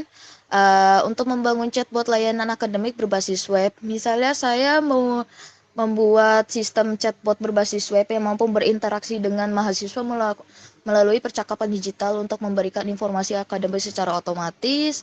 Dan untuk fungsi tersendiri mempermudah mahasiswa memperoleh informasi tanpa harus menghubungi admin secara langsung. Dan untuk salah satu contohnya bisa mahasiswa mengetik pertanyaan di website kampus atau chatbot langsung memberikan jawaban. Untuk keduanya adalah menyediakan layanan informasi otomatis 24 jam.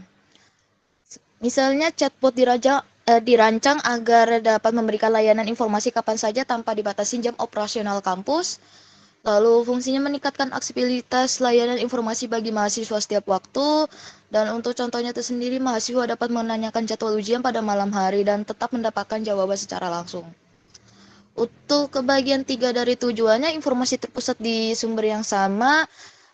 Kami memberikan seluruh informasi akademik dikumpulkan dan dikelola dalam satu sistem terpadu, sehingga mahasiswa hanya perlu menggunakan satu platform untuk memperoleh informasi. Dan untuk menghindari perbedaan informasi dan memudahkan juga pencarian data akademik. Salah satu contohnya, semua informasi seperti jadwal kuliah, pengumuman, prosedur akademik, dan layanan administrasi tersedia dalam satu chatbot. Mungkin itu saja penjelasan dari saya untuk latar belakang dan tujuannya. Selanjutnya bisa dilanjutkan oleh teman saya. Ya. Saat ini saya akan menjelaskan manfaatnya dari apa yang kami rencanakan dan akan kami presentasikan adalah dari sisi mahasiswa tuh mendapatkan jawaban yang lebih cepat pastinya. Bisa mengakses informasi kapan aja yang tidak perlu mencari dari banyak sumber ketika membutuhkan fact akademik.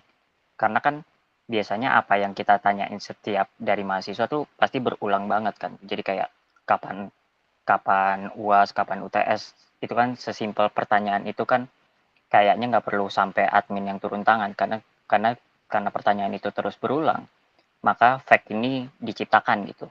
Nah, di bagian akademik, beban pertanyaan berulang berkurang karena chatbot menangani pertanyaan umum. Tadi saya bilang kan, admin dapat fokus pada kasus khusus yang membutuhkan keputusan manusia. Impact-nya adalah sebelum mahasiswa bertanya manual kepada admin. Nah, ini yang tadi saya jelasin sebelumnya. Sesudahnya mahasiswa dapat bertanya melalui chatbot web. Sebelumnya jawaban bisa berbeda antar sumber, jawaban mengacu pada database fact yang sama karena sudah terkumpul pada satu tempat yang terpadu gitu. Admin menjawab pertanyaan berulang, admin cukup memperbarui fact dan menangani kasus-kasus khusus. Seperti kayak yang tadi saya bilang ya, kayak kapan UTS, kapan UAS, kapan kita libur nasional. Biasanya itu akan disatukan dalam satu tempat yang itu ya fact chatbot ini. Boleh di slide selanjutnya. Oke, metode penelitian yang kita pakai ada 6 tahap, yaitu ada analisis masalah dan kebutuhan, mengidentifikasi permasalahan layanan akademik dan kebutuhan sistem chatbot. Yang tadi kita jelaskan sebelumnya adalah masalahnya adalah pertanyaan yang selalu berulang gitu. Dan ini kenapa kita ciptakan ini. Pengumpulan data fact akademik dari berbagai sumber, website, dokumen, dan admin. Makanya dikumpulkan dalam satu tempat yang bisa ditanyakan langsung sekaligus gitu. Processing data membersihkan dan menyiapkan data, lowercase, stop word, removal, hapus duplikat. Lanjut lagi dengan permodelan TF, IDF, dan consonant similarity, mengubah teks menjadi vektor TF, IDF untuk menghitung kemiripan menggunakan consonant similarity untuk menentukan jawaban paling relevan. Implementasi sistem, membangun sistem chatbot berbasis web, mengintegrasi front-end, back-end API, dan model NLP ke dalam sistem. Untuk yang terakhir adalah pengujian dan evaluasi, menguji respon chatbot, mengevaluasi akurasi jawaban, serta melakukan perbaikan jika diperlukan. Sekian dari saya, bisa diteruskan oleh teman saya lagi. Berikutnya saya akan menjelaskan timeline project-nya. Tahap pertama adalah analisis dan perencanaan yang dilakukan pada tanggal 1 sampai 5 April. Pada tahap ini kami menganalisis kebutuhan sistem, menentukan tujuan chatbot, serta menyusun rencana pengerjaan proyek. Tahap kedua adalah pengumpulan data fact Universitas Mercubuana pada tanggal 6 sampai 10 April. Data yang dikumpulkan berupa pertanyaan dan jawaban yang sering ditanyakan oleh mahasiswa atau calon mahasiswa. Selanjutnya tahap ketiga adalah pre-processing data pada tanggal 11 sampai 15 April. Pada tahap ini data yang sudah dikumpulkan dibersihkan dan disusun agar dapat digunakan oleh sistem chatbot. Tahap keempat adalah pemodelan menggunakan TF-IDF dan similarity pada tanggal 16 sampai 20 April. Metode ini digunakan agar chatbot dapat mencocokkan pertanyaan pengguna dengan jawaban yang paling relevan. Tahap kelima adalah implementasi sistem. Pada tanggal 21 sampai 25 April, di tahap ini model yang sudah dibuat mulai diterapkan ke dalam sistem chatbot. Terakhir, tahap ke-6 adalah pengujian dan evaluasi. Pada tanggal 26 sampai 30 April, pada tahap ini kami menguji apakah chatbot dapat memberikan jawaban yang sesuai, cepat, dan mudah digunakan. Selanjutnya, untuk deskripsi chatbot fact, chatbot ini dirancang untuk membantu pengguna, khususnya mahasiswa atau calon mahasiswa, dalam mendapatkan informasi akademik secara lebih cepat dan mudah. Sistem ini memiliki konsep percakapan atau conversational sehingga pengguna dapat mengetik pertanyaan seperti sedang bertanya kepada admin. Sumber informasi dari chatbot ini berasal dari database FAQ yang yang diituin di backend. Database tersebut berisi kumpulan pertanyaan dan jawaban yang sering ditanyakan, sehingga chatbot dapat memberikan respon berdasarkan data yang sudah tersedia. Dalam proses pencocokan pertanyaan, sistem menggunakan metode TF-IDF dan Quotient Similarity. Metode ini digunakan untuk mencari kemiripan antara pertanyaan yang dimasukkan pengguna dengan data FAQ yang sudah ada. Kemudian sistem ini akan menampilkan jawaban yang paling relevan. Chatbot ini dapat menjawab berbagai pertanyaan akademik seperti informasi tentang KRS, UKT, KP, TA, wisuda, dan pertanyaan umum lainnya. Selain itu, sistem ini dibuat dalam bentuk web responsif, sehingga dapat digunakan dengan mudah melalui berbagai perangkat, baik laptop maupun smartphone. Keunggulan lainnya adalah chatbot mampu memberikan respon secara real-time tanpa perlu menunggu bantuan admin. Dengan adanya chatbot ini, proses pencarian informasi menjadi lebih cepat dan efisien. Slide selanjutnya akan dijelaskan teman saya. Baik, terima kasih kepada teman-teman yang telah menjelaskan materinya dengan sangat baik. Pada slide ini, saya akan menjelaskan fitur utama dari sistem chatbot FAQ ini. Sistem chatbot yang kami kembangkan ini, project ini dibuat tadi itu setelah bagaimana yang telah teman saya sampaikan, project ini dibuat karena masih banyak mahasiswa yang mengalami kesulitan saat mencari informasi akademik. Informasinya biasanya tersebar di website kampus, grup chat, ataupun harus bertanya langsung ke admin akademik, atau kita biasanya bertanya kepada Pak Agung, ya, Pak Agung TU. Padahal informasi yang ditanyakan seringkali merupakan pertanyaan yang sama, seperti jadwal KRS, pembayaran UKT, seminar proposal, kerja praktik, tugas akhir, wisuda, dan lain sebagainya. Hal tersebut membuat kita membutuhkan atau mahasiswa membutuhkan waktu lebih lama untuk mendapatkan informasi. Sementara admin akademik juga harus menjawab pertanyaan yang berulang kan secara terus-menerus. Karena itu, kami membuat sistem chatbot FAQ ini berbasis website atau bisa mobile juga sebagai solusi layanan akademik yang lebih cepat, otomatis, dan mudah diakses. FAQ sendiri merupakan frequent asked question, yaitu kumpulan pertanyaan yang paling sering ditanyakan mahasiswa beserta jawabannya. Pada slide ini terdapat beberapa fitur utama sistem, yaitu fitur pertama yaitu chatbot FAQ-nya, mahasiswa atau kita dapat mengetik pertanyaan akademik secara langsung, dan sistem akan memberikan jawaban otomatis sesuai data yang tersedia. Lalu pengguna juga atau mahasiswa atau kita yang mengaksesnya dapat bertanya menggunakan bahasa sehari-hari seperti percakapan normal, sehingga penggunaan chatbot menjadi lebih mudah dan fleksibel. Lalu fitur berikutnya yaitu dashboard admin. Dashboard ini digunakan oleh admin untuk menambah, mengubah, menghapus, maupun mengaktifkan data FAQ akademik. Dengan adanya dashboard, informasi akademik dapat diperbarui kapan saja apabila terdapat perubahan dalam kebijakan kampus. Selanjutnya, terdapat juga fitur kategori FAQ. Data FAQ dikelompokkan berdasarkan kategori tertentu agar informasi lebih terstruktur dan memudahkan proses pencarian data di dalam sistem. Kemudian, fitur utama yang paling penting terdapat pada sistem ini adalah NLP matching menggunakan TF-IDF dan Quotient Similarity. TF-IDF digunakan untuk menghitung bobot kata penting dari pertanyaan mahasiswa atau user, dan kita cocokkan dengan data FAQ yang tersedia.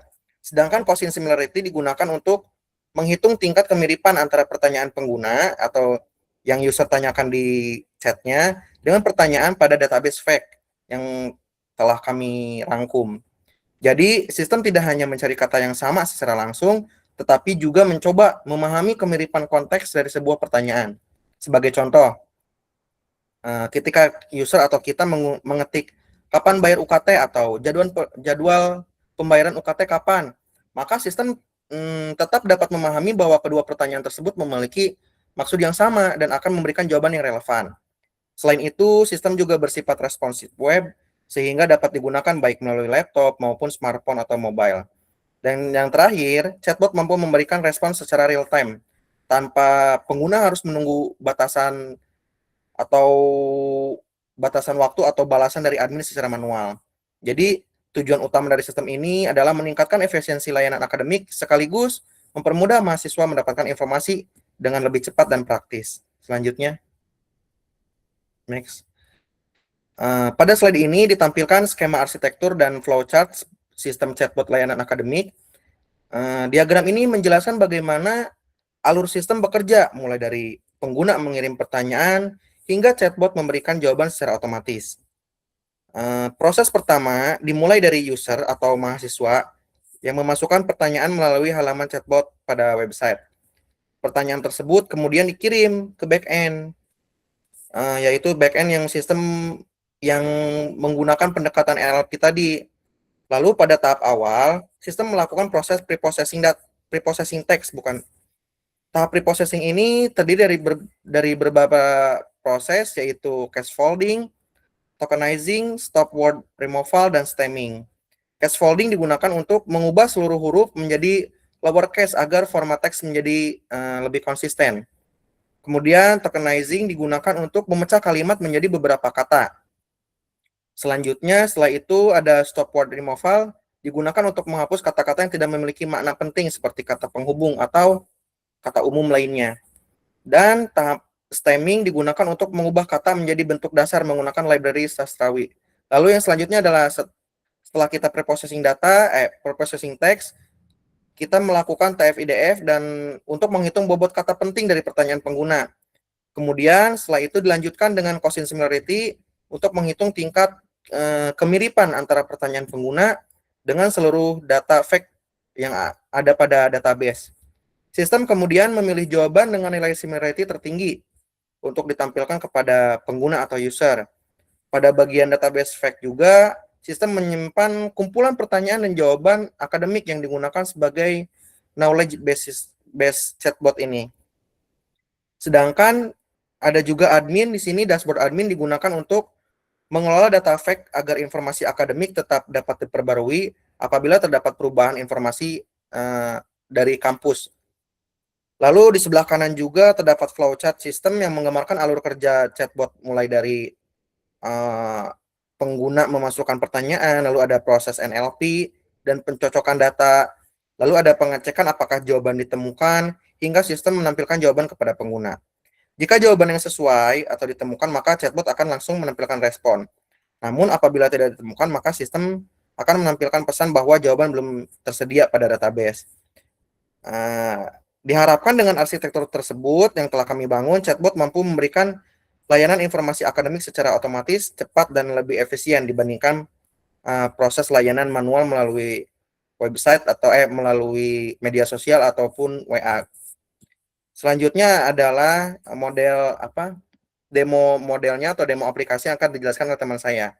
Terima kasih. Iya, terima kasih Mas Fauzan. Jadi saya izin sedikit menjelaskan tentang aplikasi Streamable. Saya ke bagian Figma-nya terlebih dahulu ya mungkin.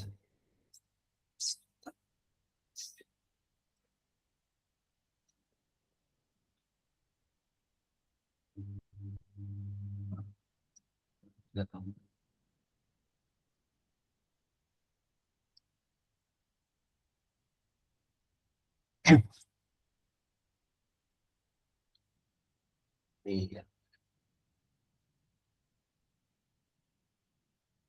Ya, jadi sedikit menjelaskan berikut adalah sedikit desain yang sudah kami lakukan di Figma. Jadi untuk bagian ini tuh menjelaskan tentang chat interface ya di versi desktop tuh seperti ini contohnya. Jadi di atas ini ada kayak nama yang aplikasinya, lalu di bagian kanan sidebar adalah berisi list pertanyaan yang memang default dari kita masukkan ya di FAQ-nya.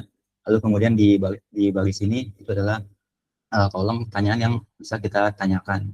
Jadi saya akan demokan aplikasinya. Selanjutnya ini untuk bagian versi mobile ya, kalau dia tampilannya lebih kecil maka dia akan tampilan seperti ini. Kemudian ini kalau versi ada headernya dan ada footernya. Kemudian ada footernya, ini sempatnya headernya, lalu kemudian kalau ini adalah loading page-nya. Jadi setiap kita masuk ke aplikasi maka akan melewati loading page ini. Dan ini contoh pertanyaannya. Ini saya lanjut aja ke bagian demo aplikasinya kali ya.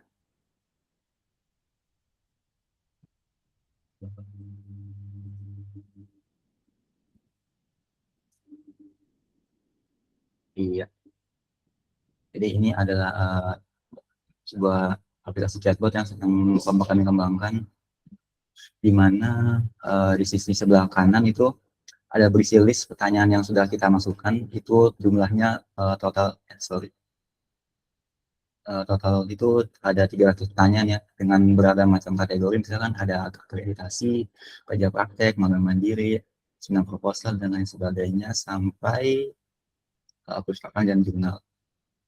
Mungkin kalau kita coba ya gini, kita coba klik kembali cuti, maka dia akan menjawab sudah aktif kembali cuti adalah sekian-sekian jawabannya, dan ketetapannya itu tinggi sebesar 0,83.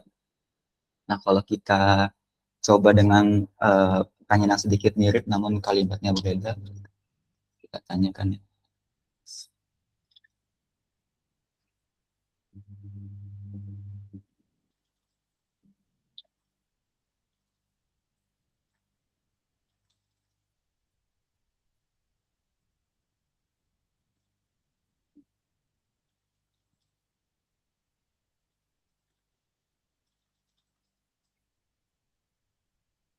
Seperti ini. Jadi antara jawaban yang antara pertanyaan yang pertama dan yang kedua itu sebenarnya maksudnya sama, tujuannya sama.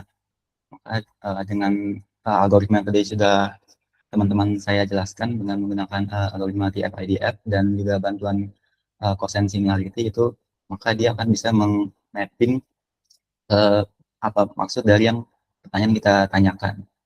Namun kecocokannya itu dia masih ragu ya mungkin ininya. Jadi keterangannya itu perlu diperjelas dengan skornya itu 0,45. Tapi kalau kita tanyakan, dia jawabannya itu sesuai ya dengan apa yang maksud apa yang kita tanyakan. Coba satu lagi untuk mata kuliah mungkin.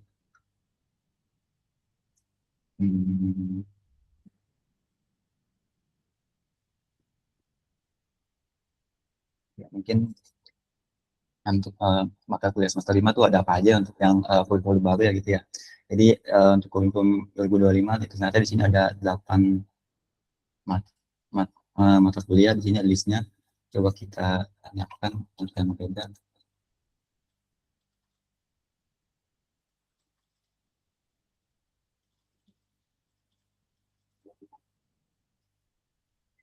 Maaf saya sepertinya untuk pertanyaan seperti ini harus kami kembangkan lagi ya. Jadi dia belum bisa terlalu bebas gitu ya variabelnya. Jadi perlu ada kata-kata yang mirip gitu. Mungkin untuk bagian bawahnya seperti ini ya, dan tadi itu sudah kami rancang ya di bagian Figma-nya. Ada ini. Oke. Kemudian ini ada tulis chat. Jadi setelah mungkin kalau tag pertanyaan yang kita tampilkan terlalu panjang, mungkin kita bisa reset ya. Jadi tidak perlu request secara manual. Mungkin itu saja Pak. Bisa diklik juga kan Bang bawahnya itu nyambung ya? Apa? Bisa diklik ke hapus meruya atau apa itu? Oh iya. Ininya masing-masing linknya bisa nyambung ke ini. Itu. Saya balik ke kesimpulan.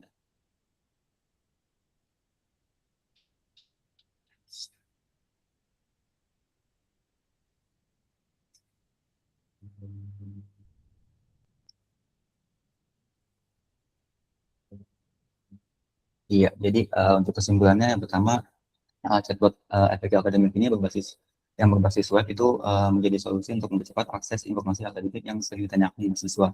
Dan yang kedua, untuk algoritma DFID dan Gaussian similarity ini dapat digunakan sebagai metode pencocokan teks yang ringan, jelas, dan mudah dievaluasi. Yang ketiga, dashboard admin membuat data FAQ lebih mudah diperbarui sehingga jawaban chatbot tetap konsisten dan relevan tentunya. Kemudian untuk sistem ini, namun sayangnya belum dapat menggantikan layanan akademik sepenuhnya, tetapi dapat menjadi sebagai solusi alternatif untuk menangani pertanyaan umum dari sebagian mahasiswa.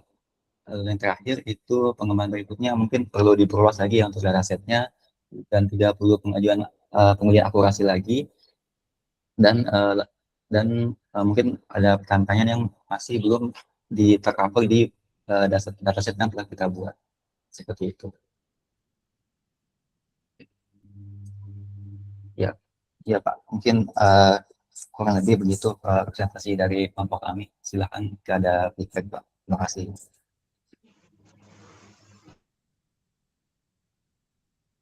Halo, terima kasih kelompok ini. Seperti biasa kita tanya mulai dari kelompok dari Mas Dimas. Halo Mas Dimas, ada pertanyaan? Silakan perwakilan.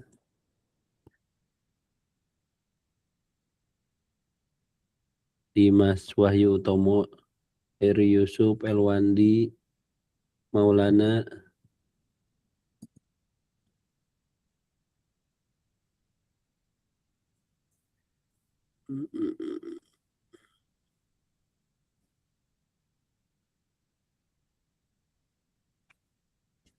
Udah pada nggak ada. Muhammad Haris dan tim.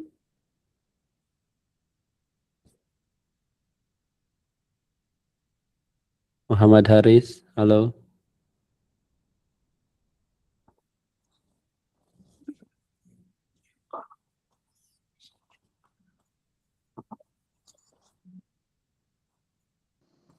Baik Pak, Halo. boleh izin Ya. bertanya Pak? Iya, gantian sekarang, silakan. Ya baik, yang saya tadi lihat atau perhatikan, ini chatbot untuk semisal contoh chatbot mercubuana ya, benar ya Pak? Atau Mas apa tadi? Mas Afif ya Mas? Iya Mas. Semisal si user atau saya pribadi nanya untuk akun SIA atau akun fast learning, kita lupa, itu apakah bisa ditanya di chatbot ini? Saya mau nanya itu saja sih Pak, atau Mas? Ya, Mas, seharusnya bisa ya. Saya seingat saya kemarin saya nambahin pertanyaan itu ya. Mungkin bisa dicek di aplikasinya, bisa dicoba sendiri. Kalau belum ada saya sorry ya. Soalnya itu ngambil data dari ini sih, dari itu semua sih jadinya. Saya ekstrak PDF-nya dari gambarnya dan segala macam untuk bisa sampai bisa list pertanyaan sebanyak ini. Gitu. Yang lebih Mas Haris. Mas Haris kan ya? Oh iya. Baik, benar. Berarti saya sendiri bisa akses di web, saya tanya pribadi gitu ya, Mas? Iya betul. Tapi pertanyaan umum aja, nggak bisa yang macam-macam atau gimana. Kan ini kan frequently asked question kan. Oke, baik Mas. Ya.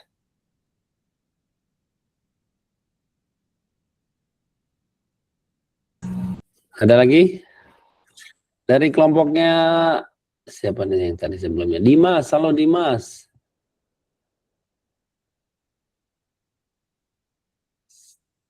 Tadi saya lihat. Nah ada Dia nih. Dia, halo Dia. Dari kelompok mana Dia?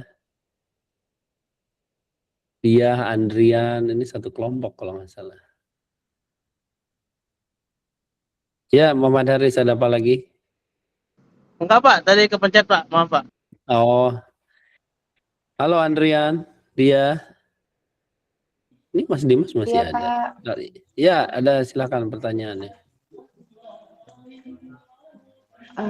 Saya dari kelompoknya Akbar, Pak. Ya silakan. Andrea sama dan juga sebenarnya topik yang kita ambil sama-sama chatbot untuk kampus. Cuman mungkin beda di algoritmanya aja. Ya, pertanyaan untuk kelompok ini nggak apa-apa, silahkan, feel free. Oh, izin Pak, mungkin saya yang mau bertanya sih Pak, mewakili Ya, kelompok. silakan, Andrian. Oh, mungkin mau nanya aja sih ke apa teman-teman. Berarti nanti ada layer adminnya gitu ya buat ngupload dokumen, misalkan kayak dokumen surat apa tuh surat edaran dari rektor kan biasanya ada tuh. Berarti nanti dia diupload gitu ya di layer adminnya ya.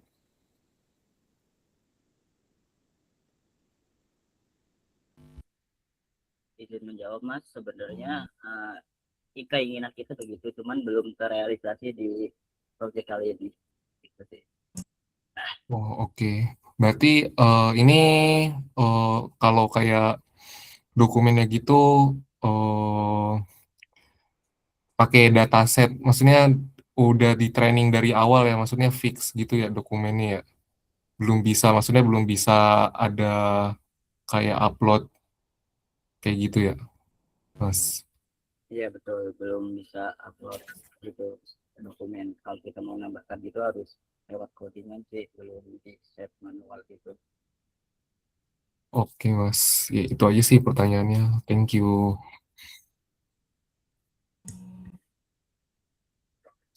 Ada lagi?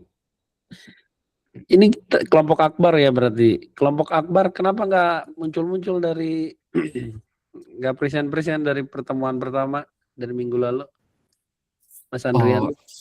Izin Pak, itu ketua kelompok kami Akbar kebetulan Oh. itu sih berhalangan Oh, hari sih. ini Pak. Iya, iya. Jadi mungkin minggu depan. Sama mungkin mau sekali Iya, bertanya silakan. Pak.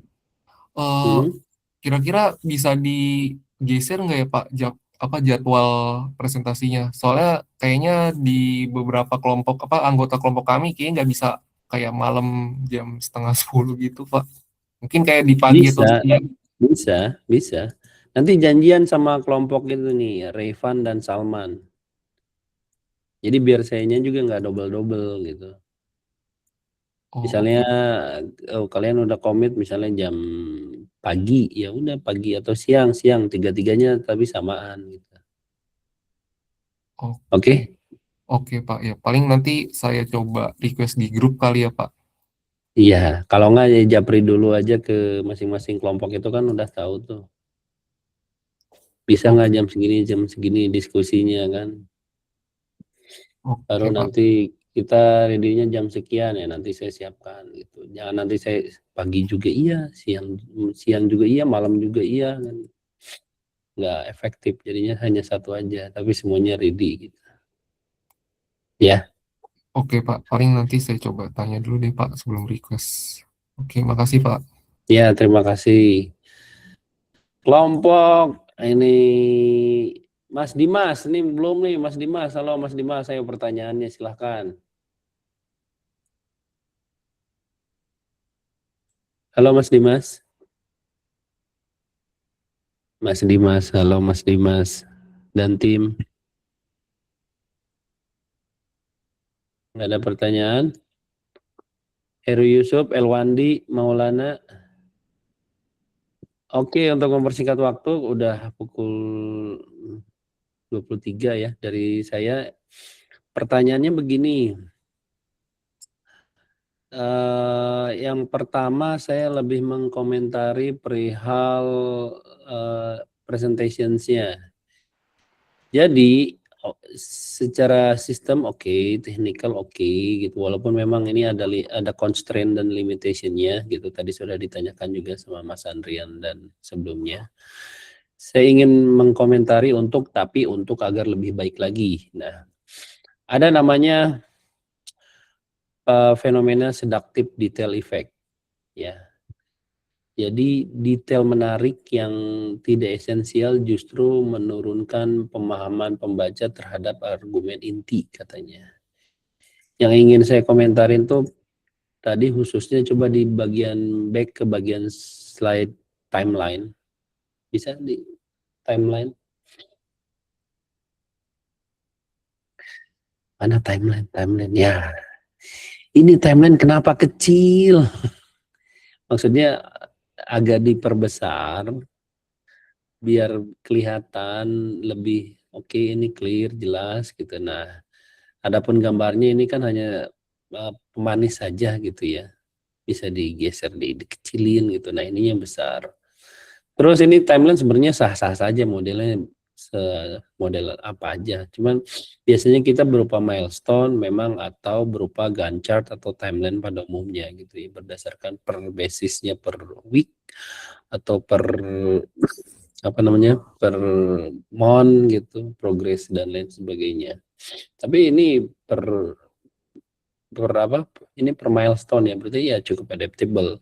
Cuman kalau bisa lebih diperbesar, lebih terlihat, lebih visualnya kelihatan apa yang inti dari ini kan sebenarnya timeline ini ya, termasuk untuk yang lain-lainnya juga mengikuti sih. Tadi saya lihat beberapa juga malah yang poin utamanya malah kecil, malah yang hanya sebagai penambah additional feature-nya malah besar gitu. Jadi itu kayak kalau di project itu ada istilah namanya gold plating. Jadi esensi utamanya misalnya MPP 1, MPP 2-nya itu kan yang harus di-deliver-nya. Terus malah ada tambahan nih, oh ini akan lebih bagus nih kalau tambah ini, akan lebih bagus kalau tambah ini. Padahal itu sebenarnya bukan user requirement main yang di request oleh klien ataupun user. Itu memang tambahan akan lebih bagus gitu dengan harapan wah dia akan satisfied banget, tapi ternyata itu bukan yang utama gitu. Akan lebih baik teman-teman akan fokus di yang utama dulu, clear, standing point-nya jelas. Yang tambahan-tambahan ya itu hanya sebagai pemanis ya kecil saja, atau bahkan itu hanya teasernya saja juga nggak masalah gitu. Ya. Terus untuk chatbot ini sebenarnya bisa bahkan teman-teman bisa dimonetize lagi karena kan untuk diketahui ya institusi pendidikan itu kan tidak hanya kampus, bahkan kampus di Indonesia itu banyak banget. Tidak hanya kampus, bahkan mungkin di level di sekolah, SMA, SMP gitu. Ataupun mungkin kalau misalnya yang negeri mungkin agak kerjasamanya agak partnershipnya repot, mungkin bisa yang ke sekolah-sekolah swasta atau international school itu bisa teman-teman kolaborasikan dari project ini. Itu in the future-nya after your capstone project and proposal seminar dan skripsinya. Itu sih outcome-nya. Udah cukup demikian. Terima kasih. Nanti skor saya tambahkan alhamdulillah lebih baik dari minggu sebelumnya ya. Mudah-mudahan nanti di next ke minggu depan sebagai penutup di tugas UTS ini akan lebih bagus dan lebih baik lagi. Terima kasih, selamat beristirahat teman-teman. Jangan ya komentar-komentar tadi jangan bikin patah semangat, justru memperbaiki karena ini kan bukan sidang skripsi ya. Ini adalah latihan untuk nanti persiapan teman-teman seminar proposal dan sidang skripsi nanti. Bahkan ini menjadi project startup teman-teman ke depannya. Amin. Selamat malam, selamat istirahat. Wassalamualaikum warahmatullahi wabarakatuh. Waalaikumsalam warahmatullahi wabarakatuh. Terima kasih Pak. Ya. Terima kasih. Sama-sama.